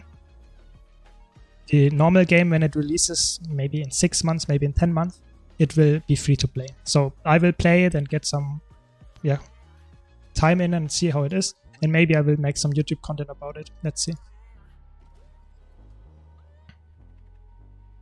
Yeah, I think the skill tree can be really, really crazy to see, but at the same time you have to think about it. It's more like the skill tree for all classes. So it's if you compare it, for example, to the Guild Wars skill tree, or the traits that you can equip in Guild Wars, if you would put all the traits that you can choose and stuff next to each other, I think it would be also quite overwhelming. It would not be that big, don't get me wrong, but it would be still quite overwhelming. So I think it's just because it's all in one place, and it might get new people really confused. Yeah, sure. I did actually not play Last Epoch. I wanted to play it, but at the time I actually had something else in real life, so I could not really get into it, and then it was too late at some point. I think it's quite fun, but I think PoE might be superior, especially with PoE 2 coming out. I think it's just the best ARPG, in my opinion. Let's see if it turns out like that, but yeah. I really enjoy the Blood Mage as well. I think the Blood Mage might be my starter. Might be. Let's see. They are so fun, all of them. I'm really excited to test out the WASD movement, because I'm a Guild Wars 2 player. I play a lot of somewhat WASD movement, so might be even better for me, you know. But let's see. I'm really looking forward to it. Yeah, I think if you PoE without a guide is actually quite hard if you're not fully committing to it. Let's see. Okay, let's now I have to concentrate. This is a Condi build, so I have to be really careful when to use what. Okay, never mind. Yeah.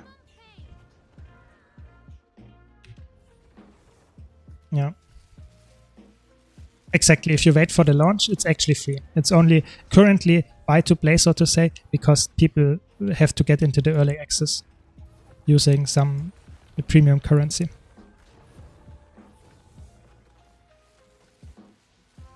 Exactly. The minor nodes actually just make the tree bigger, but in the end, it's just some stats that you get. It's not some real traits that change the gameplay completely, for the most part. Of course, you could use tattoos and stuff, then it gets a little bit more complicated, but you get what I mean. It's if you understand what I just said, then it's actually, you get what I mean. Yeah. Yeah, I think this was a really bad player. They were just spamming their skills and did not even dodge once, so all my burst landed, of course, so I don't know. I can't lose this, I guess. And Spectre is actually not that good. So currently I'm playing Elementalist with Catalyst, but if you're referring to PoE, I actually don't know yet what I will play. I'm just really enjoying Elementalist right now. It's really fun, and Dagger Dagger is just such a fun playstyle.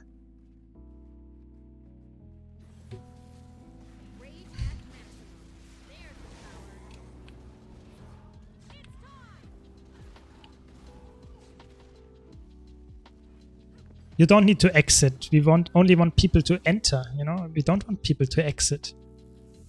Yeah, you have 10 more minutes, so... Oh, that's a tough question, Heavenfire. So, I played Guild Wars 2 a lot, and it's definitely the game that I played the most. But I have to be honest, I'm some kind of really big gamer, hardcore gamer. I play a lot of games. And the most played games next to Guild Wars 2. That's a tough question. I would have to look up my Steam stuff. That's a really... Let me think about it for a minute. I actually did not play StarCraft. I really wanted it, but I think it was... I'm too young for that, actually. In the sense that when it was really big and a lot of people played it, I did not play any video games that much, I would say. So Necromancer is actually a little bit of a tough met. Let's see it. Just let me concentrate before I answer more questions.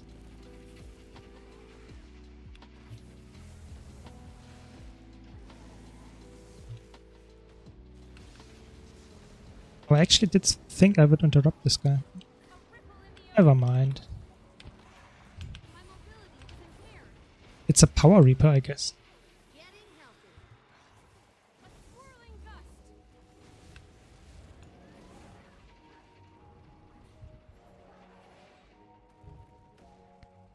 Nice. Okay, so I actually don't really know. I think it might sound stupid, but I really like roguelikes. So I played a lot of roguelikes off stream, of course. For example, I really like Potato, Hades, those kind of really classic roguelikes the last few years. So I played Warframe quite a bit. Those kind of games. I'm actually quite open to games, so I can't really pinpoint my most played game after Guild Wars. I have to be honest, I have to check it out what my Steam charts say. Don't know. Sorry. Yeah, that was mean, of course, but it's world versus world, you know. If someone is gathering, I mean, that's just how it goes, you know. Sometimes you have to attack them and kill them for the loot, you know. Yeah. I think Warframe is a really good game. I really like it. I mean, with 35, you're not bad yet. You know, you're not old.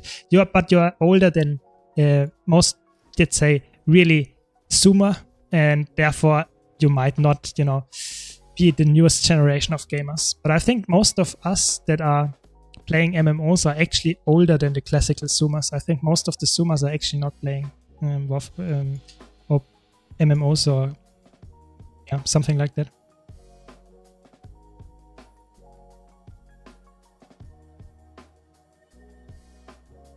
I think Warframe is a community favorite. I think a lot of people actually like Warframe. I would say, I would make a hot take about it and would say Warframe is actually not a classical MMO. I think Warframe is just an online game where you can play with other people, but it's not MMO in that sense. It's not massively multiplayer. So, yeah. Exactly. I think a lot of 30s playing Guild Wars 2, and if I look at my YouTube analytics, most of my people watching on YouTube are also between 25 and 40. This is the classical range. Yeah.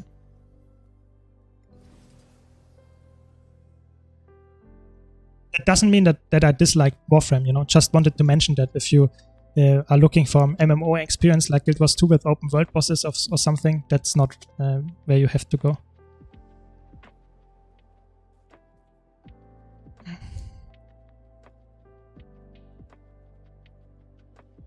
No, of course not. We are inclusive here. We want everyone to be here. It doesn't matter how old they are or where they're from. Just saying that the biggest majority of people are between, I think it's actually 30 and 40. So, but I'm not knowing any specifics. It's just what YouTube tells me. And of course, if there are people that are really I mean, yeah, even if there are old people here that are above 60 or even older, why not? You know, it's just how it is. Yeah. Yeah. But I have to be honest, I actually did not play Warframe to the extent that I play Guild Wars, of course. So I don't really have that much knowledge about Warframe. That's the only thing. So if I would stream a new game, I could not give you that much experience knowledge, you know. So it would more be like I play the game and want to learn something maybe from you, you know. So I'm not sure if you would enjoy it. I hope you would, because I might do that in the future, especially when PoE 2 comes out, when everyone is new. But I can't give you the knowledge that I have in Guild Wars 2, of course, you know. Really, you can't play Warframe in your country? That's insane. That's sad. It's a good game. Yeah.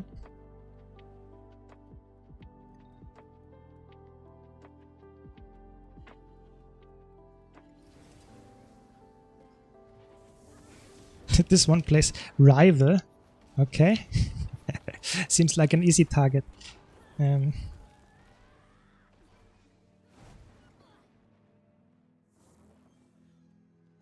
Really, you can't play Warframe in Belgium or Australia? I did not know that. I mean, I know that Belgium is really restrictive with their loot boxes and stuff in Guild Wars 2 as well. But did they disallow Warframe in as a whole? That's crazy. I did not know. Yes, I think that is a good theory. That Galen, I'm quite sure actually that the Zoomer generation is really attention seeking, and they want to get rewarded instantly. They don't like to grind for something for months or even years. I think that is highly likely that this is the true reason. Definitely.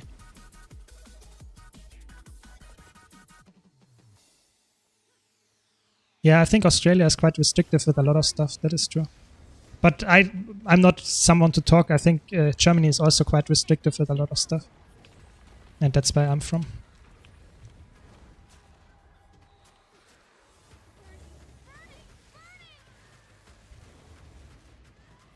I think a lot of the Zoomers are also into mobile games. And I think a lot of us, a little bit older people, we are not that much interested in mobile games, or at least we also play PC games. And I think mobile games are by nature not long-term and not grindy.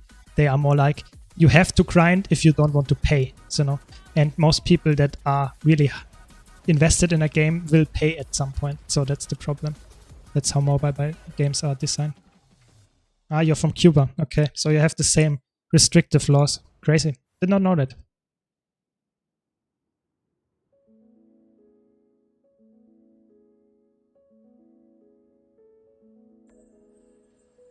Yeah, but Summoner's War is the same. It's a mobile game where you can get a lot of progress by buying stuff with real money.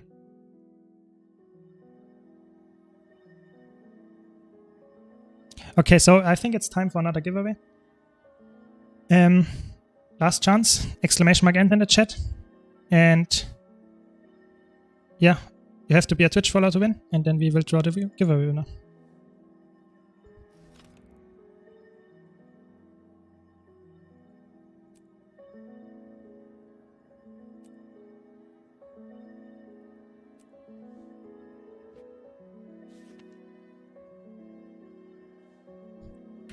Okay, so it's time. I hope you're all in.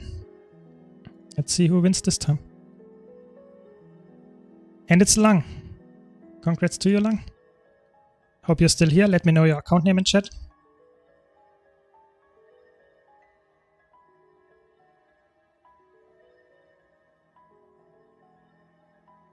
But no worries, there will be another one. We have one more. Yes. Applause, applause to Lang. I hope he's here. Thanks for the follow. I think it should not have let you win, but in any case.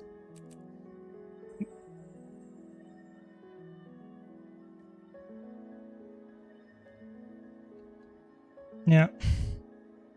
So let me know your account name and I can start the next giveaway. You're here perfectly. And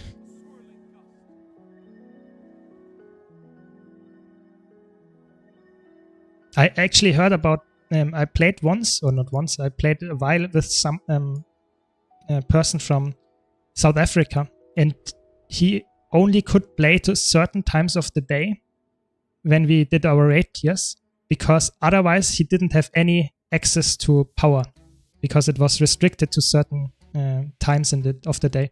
That was crazy to me, because for me that is just so normal. I can start my PC whenever I want. So that's actually really crazy. So that opened my eyes, so to say, that I'm really happy about my living situation. It's actually crazy. I'm really surprised that I did not know that before. So Lang, please let me know your account name in chat. You know, the one with the numbers and stuff, so that I can send you the mail. Perfect, there it is.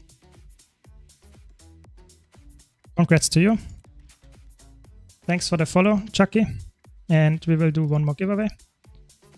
It's up, exclamation mark end in the chat. You have to be a Twitch follower to win.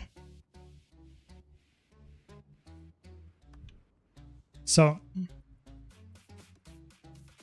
yeah, sure, but I think if you're in Kiev, it's definitely something else because of the war. But in South Africa, that's the normal, you know, at least where this guy was from, the normal situation, which was crazy, you know. But it's true roaming spirit. In Germany, we still have some issues. I think our internet connection is extremely horrible if you are, especially if you are in more, let's say, away from cities and stuff. So, yeah, I think Germany, even though it's a rich country, it doesn't mean we have some good stuff going on there.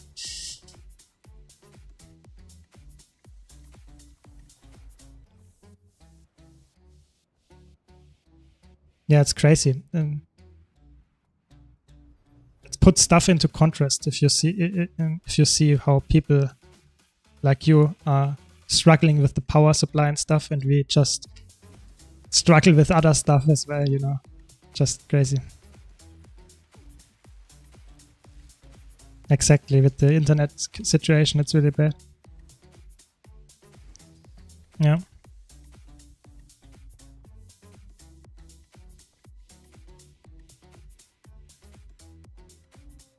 Yeah, I think the interesting part is Guild Wars 2 is a game, especially if you play a build that is not that ping reliant. If you have a consistently high ping, so I'm currently having 20, but if you have let's say you're playing from the Australian server on EU, you have 200 or something, you can adjust to it. If you have consistently 200 ping, it might still work. Of course, it's way harder to play something that has a lot of instant cast like Mesmer or Thief, but it's still doable. the big problem is when you have spikes that go up to 1k or even higher. Then it gets really hard. So that's one thing that I noticed previously when I was actually younger, a child. I had big problems with my internet connection. Sometimes it was completely stopping, even in Germany, and ping was spiking really hard. So I could not play that competitively because sometimes I was just lagging so much that I disconnected or that I did not see an attack at all. So that's just very sad, you know.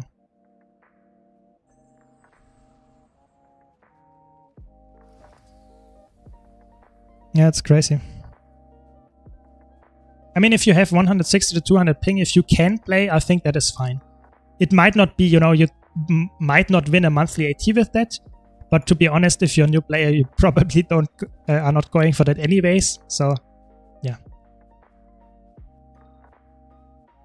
Crazy, yeah. I mean, it makes sense to use a VPN, you know. I mean, you're probably playing on the North American servers then, so... Oh, it's a spear. Have to be a bit careful here. There are a lot of people here.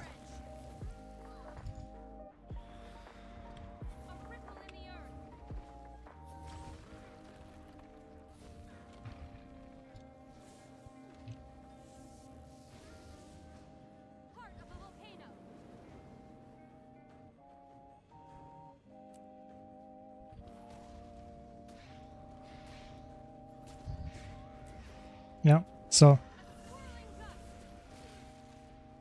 Yeah, something hit me really hard. That was not fun. But that's what I mean. You're still very squishy. You don't have any toughness. If you don't have your protection up, you can get hit really hard, especially if you play against a power build. So you should be always really careful when to use your attacks that give you protection. Just because if you get stripped and you don't have access to that, or if you just get hit by an attack before you engage combat without protection, you might get 12k hits like I just did. But you see, I still survived. I can actually show you if you want a PvP build.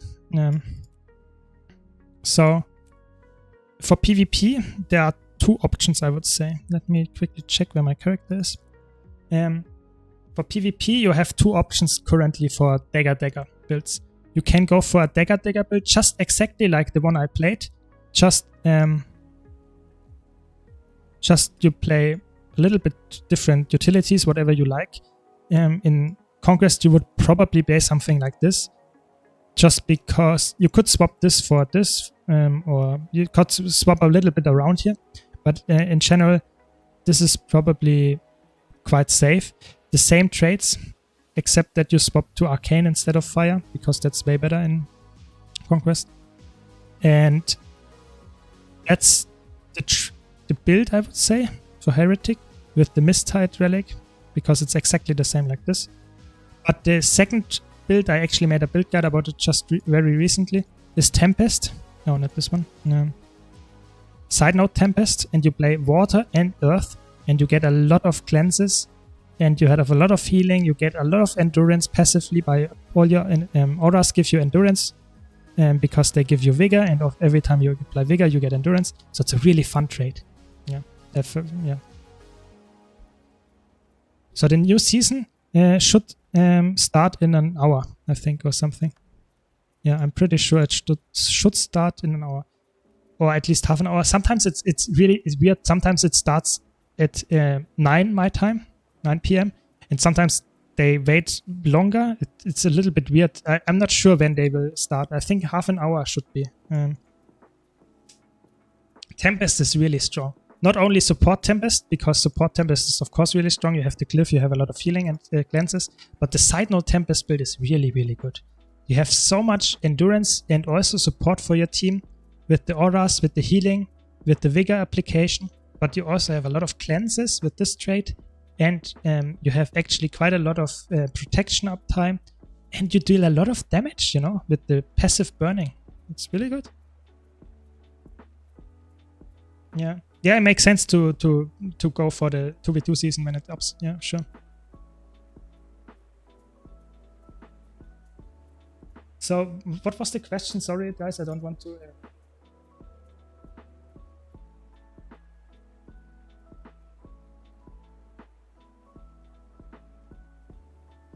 How old I am. So I'm currently 26. I'm 26. So you guessed me older. I think that's because of my gray hair, you know. I'm so stressed out all the time, you know. So no, I don't know. And maybe let's go for some Tempest gameplay. Nah, I mean, I feel older, you know. Talking to you, all the old guys, makes me feel way older. I'm joking, of course. I think it's at some point, if you are somewhat in the middle of your life, I think age doesn't matter that much anymore, you know. Yeah, I mean that's the story, you know. I have a lot of kids, and I have to live with them, and also I'm opening 2,000 blackline chests, and to know how I got my money and stuff. That's how I do it. So yeah. Exactly. So that's how you do it, you know. No, I think people actually did that. When Guild Wars 2 came out, the people that first reached ranked 10,000 in World vs. World actually were multi-boxing to some extent, or were using permanently the same account and farming in Obsidian Sanctum, actually. That was back in the day actually doable.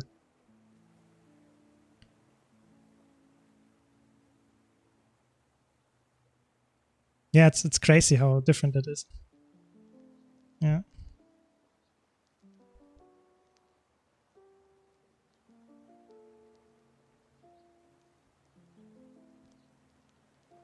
What was the first MMO I played?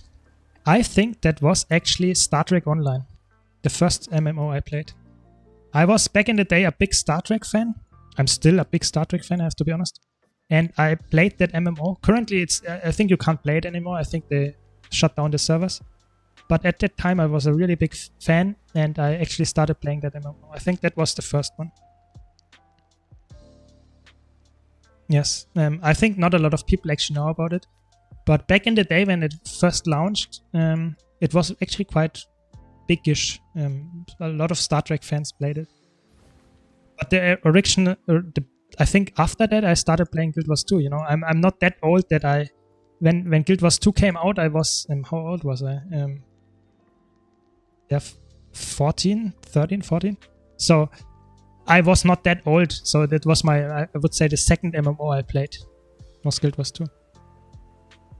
So that's why I committed so much, because it's the MMO I played. And to be honest, if you play Guild Wars 2 once and you want to play other MMOs, the combat is just worst. You know, Guild Wars has the best MMO, and all games that you start playing after that, the combat is just less good, you know. Yeah.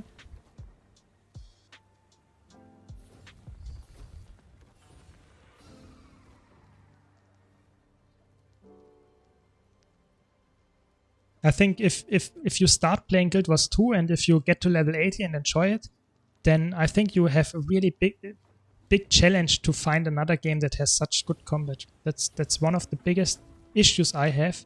If I start another game, I might like the story, I might like the maps, I might like the design or something, but the combat is just worse, you know? It's just how it is. Don't get me wrong, there are other games out there that have good combat. But in total, of the depth and just the fun that you can get and the variety of combat is just really, really good, you know. I think a lot of people that play Guild Wars 2 will agree with me, you know. There might be some really big exceptions, like Lazy Peon is one of the contenders there. But most people actually like Guild Wars 2's combat. I mean, for example, Asmongold never tried it, but the big content creators that tried Guild Wars 2 actually recommend Guild Wars 2 because of its combat, definitely. Yeah, I think WoW is probably the biggest starting MMO for a lot of people. I think a lot of people in our age played WoW as a first MMO. I actually did not, because of the subscription fee. It was just too expensive for me to start a game like that. Didn't have that much money, you know, so Guild Wars 2 was perfect. It was, so to say, I bought it once and then I had it forever. Yeah, I think that's one of the saddest parts, that I think if they would have pushed Guild Wars 2 more in a competitive direction, I think the game might have been in a unique spot because of World vs. World and PvP, and people would have come to it. But they pushed it more in a PvE direction and tried to make raids and stuff, which are good, don't get me wrong, but I think that was a missed decision on their end, because that led to people leaving the game that were ultimately the hardcore community, and therefore the PvP scene died to some extent, or is very small nowadays and not competitive in that sense anymore. Yeah, exactly. Guild Wars has PvP background, but Guild Wars 2, they started with ESL, and after some bunker chrono problems, they just stopped it. And that was, so to say, the slow decline after that. A lot of people left the game and did not play PvP anymore. That's the sad part. So, Galen, I think there are two options. So first of all, there is a really good option here, Effect LOD. You should always enable that in PvE and World vs. World. This is really important to limit the detail of all the attacks, not only yours, but all attacks from allies as well, so that you don't get all the attacks permanently, you know. And if you still have issues with it, sadly you can't change it that much. It's just how it is, that much. But I would say it's definitely worth it to try to focus on the health bar of the boss and not on the flashy stuff on the ground. But I agree, it's sometimes really hard to dodge some stuff because there's so much just shit on the floor. Yeah, definitely. Sorry, I can't give you more tips than that. Yeah, I think the rewards in PvP are a big problem. I think if they would give PvP more unique rewards, because the only unique reward in PvP that you really get is the title. And to be honest, there are so many people that have it nowadays that are not deserving it in that sense, that it's not really worth it. And everything else, skins and stuff, you can get most of the time, and it's not important. So I think it would be way cooler to get something cool and flashy and maybe even more gold, just baseline, to get people into it. But it's something I tell you every single PvP stream. Just increase the gold rewards, you know, to get people into the game, into PvP, and then we have a higher population, the match quality will increase. It's just perfect all around. But sadly, they don't do it. It's just how it is, you know. And of course, you get way more gold in PvE. I mean, it's not even close. But it's okay. You get some gold, so don't get me wrong. You will get in the end to the legendary. But it's not like you will not get there fast, definitely. But you're right, Roaming Spirit. Of course, you can play PvP directly after you bought the game. In PvE, you have to farm to level 80 and get this stuff and whatever, you know, the gears to farm it. But PvP is just fun, you know. But that's also the big problem, you know. PvP is completely different. You don't have to do anything which is MMO related, and therefore it might not be really interesting to a lot of MMO players to play PvP at all, because that's just not how PvP is. I don't know.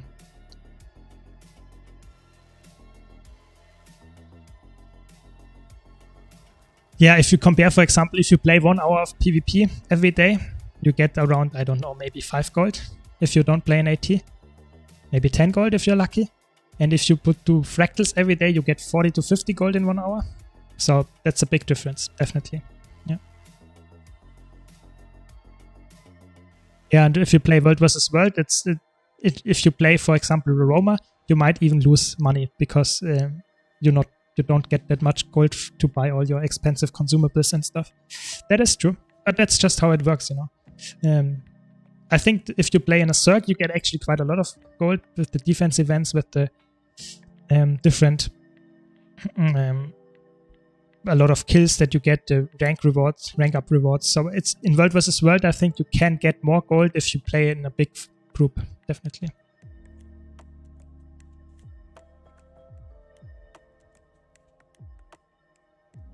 Yeah, I think the difference between World vs. World and PvP is, of course, that in World vs. World, 80% of the time, if you're Roma, even higher, you just run around and walk. You don't fight all the time.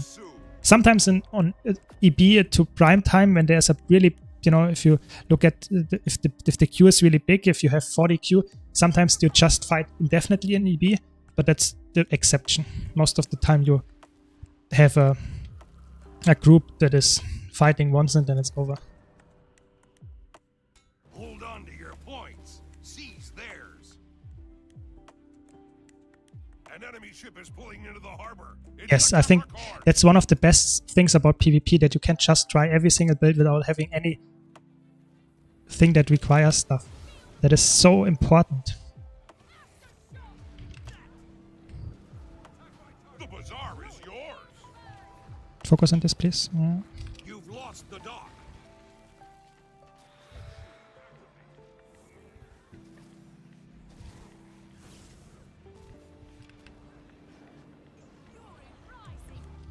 I think this is a really big thing that you have to understand, that PvP in Guild Wars 2 feels like PvP in LoL, or so the typical esport games, because you can instantly get a new account and you instantly get it, you know, access to it, which is really, really cool. And that's why I think they should market it more, because oftentimes I feel like if they would market it more, there might be people that just join Guild Wars 2 for play PvP, and then the match population would be better. Definitely.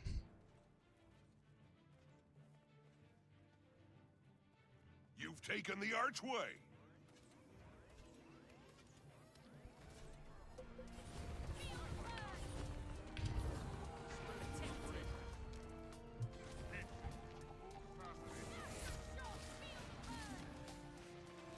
Next.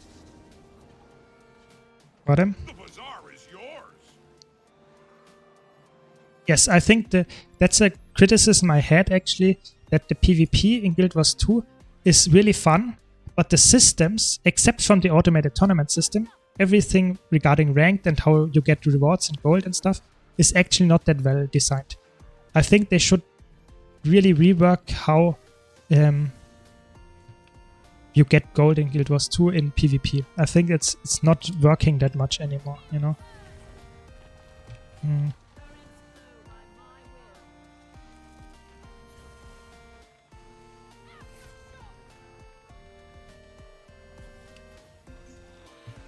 I mean, it might have been good at one day, you know, in the past, but at this time, I think it's not worth it to just go in PvP and get some gold. Which is okay, but I think it should be better than it is, you know.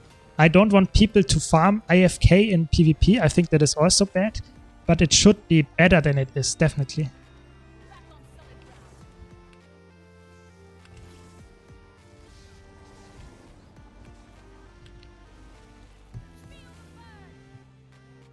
Is it it's not it's a blood magic. That's good.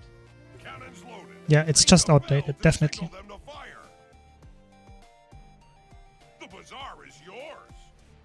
Yeah, they updated it, but it was definitely not enough, you know. You just get more ascended shards, or it's easy to get stuff with ascended shards, but in the end it's not worth it, definitely. I think they should just increase the gold rewards, which would be the easy fix, and unique rewards would be the long-term fix, definitely.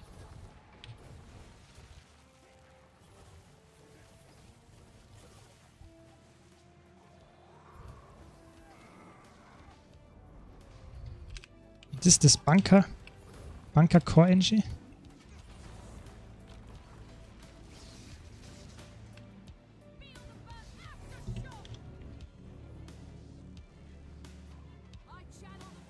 Red team, ring the bell. Fire all cannons. Yeah, I mean, it was in the end not really didn't make a difference, the update, to be honest. I mean, it increased the gold or the stuff that you could gain. For example, with the Ascended Shards of Glory, I needed some more skins with it. Yes, that was good. But if you don't really care about those skins in the end, it's actually not that exciting.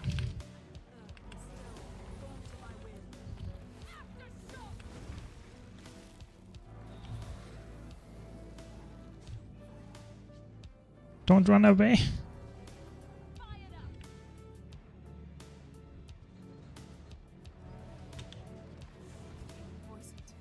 The bazaar is yours.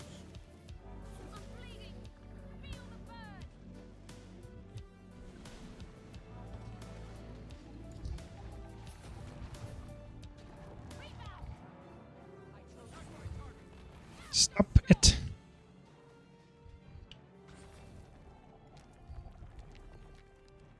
Back on solid ground.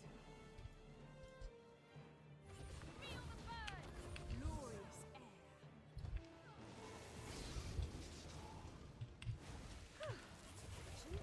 Let's see if I... Oh no. It's a bunker druid with mace.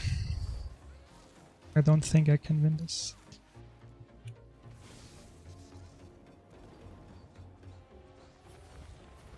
Be ready to give the signal and return fire once the cannons are loaded. Yeah, I mean, if you push far and lose your 101, you should not push far again. That's a very important tip for new players. If you can't win a 101, it's very unlikely that you can win it the next time you go there. You know, that's just not how it works in Guild Wars 2. If you are not skilled enough to win the 101, you will not win it the next time. You have to really increase the skill that you have, and that's most of the time not enough during a match. It's really important to understand. Yeah, even WoW doesn't have a big PvP community, so it's definitely very unsurprising that Guild Wars doesn't have a big PvP community. I think this is a good matchup for me. Okay, now there are two. It's not that good anymore.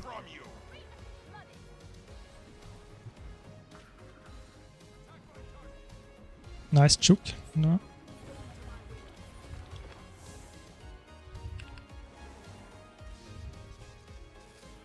How are we losing the whole map? And I'm against two people here.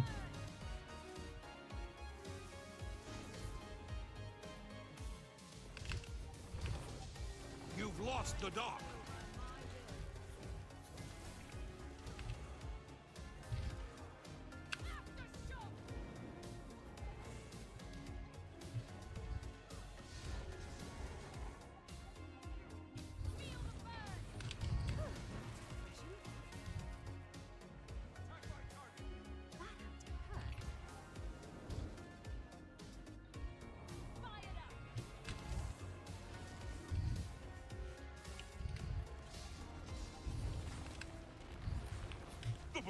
Sorry, I have to concentrate here a bit. I don't want to lose this 1-on-1.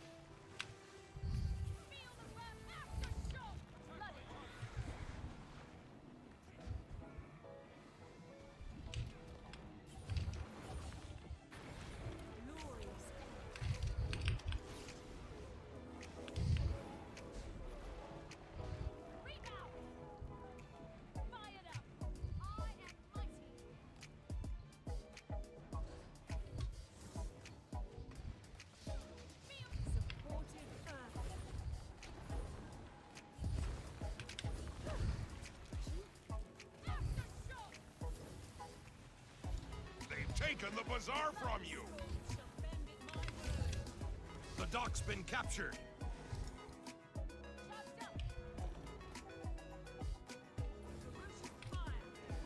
Be ready to Nice, I give the crit. signal and return fire once the cannons are loaded. I channel the wind. Sad.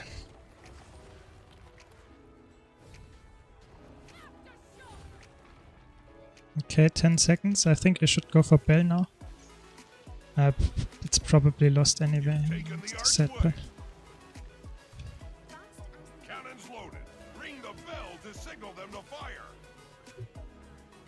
that hit me. Oh no. The bazaar is yours.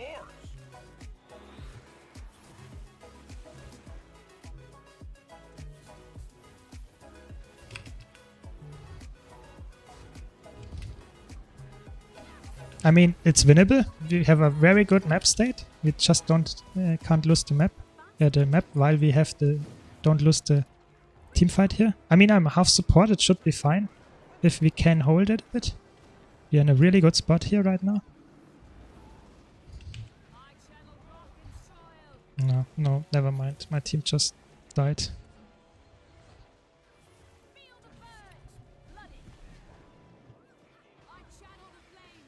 Now they CC me. And I'm dead as well.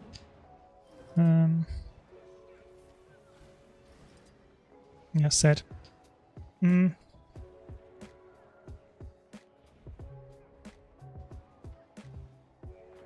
it was a nice duel, but it was did not carry the match, because if they get the bell, we lost.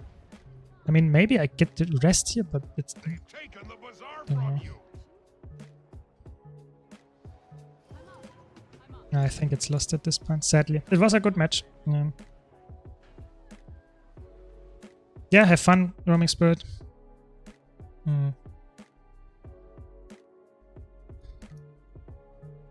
So we have to do one more giveaway. I totally forgot. After this match, we do the giveaway. Be sure to enter, !enter in the chat. You have to be a Twitch follower to win.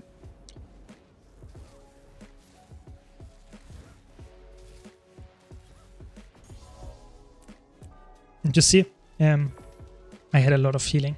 We had a support and I had 31% healing, which is crazy because the support probably has 50 or 60%. So I had almost the whole entire other healing. It's really, this build is really good. So if you want to have a good build, especially for 2v2, but also in Conquest, this is it. This is a really good build.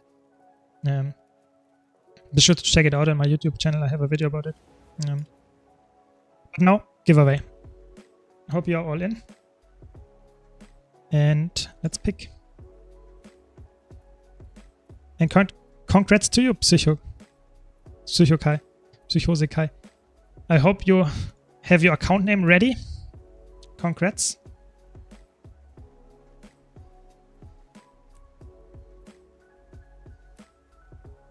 And you get some nice skins.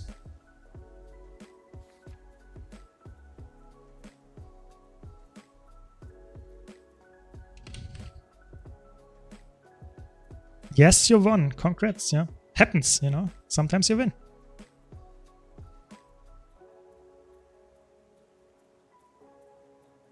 Exactly. Congrats to you.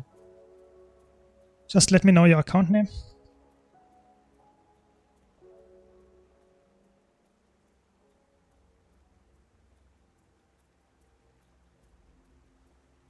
And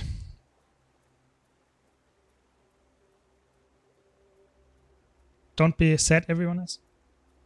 No, you get those 3 skins. It's not 10k gold, sorry, but it's at least something. I think it's, I don't know how much is it. Maybe around 30 gold or something. And better than nothing. We will do more giveaways, of course. Next we have a lot of skins to give away. And let me check if that's...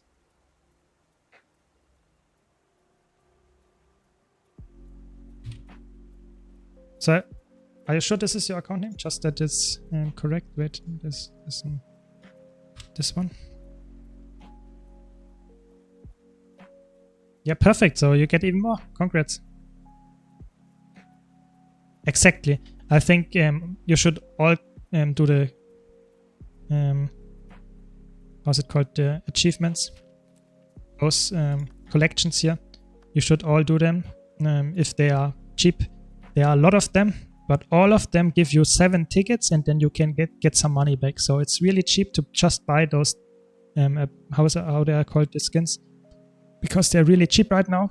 And the whole set gives you 160 gold in investment, not even something, maybe. And then you get 7 tickets back, which you can then use and get some nice money back. And you even made profit for unlocking all the skins. It's really good. You should go for it. But sure, little by little you will get that incinerator. That's how it works. That's the grind of Guild Wars 2. Just play a bit more, win a giveaway, and then you got the incinerator. Yes, I actually sent it to this. So I hope you all enjoyed the stream. I think this is for me. Thanks a lot for all the nice talk. Yeah, Banish, thanks a lot. I'm also leaving for today. Tomorrow will be another stream. I hope you will be there. And good night to everyone. Hope you had a fun stream. And be sure to follow, subscribe, check out my YouTube channel. You know the drill. Thanks a lot for all your support. And see you next time.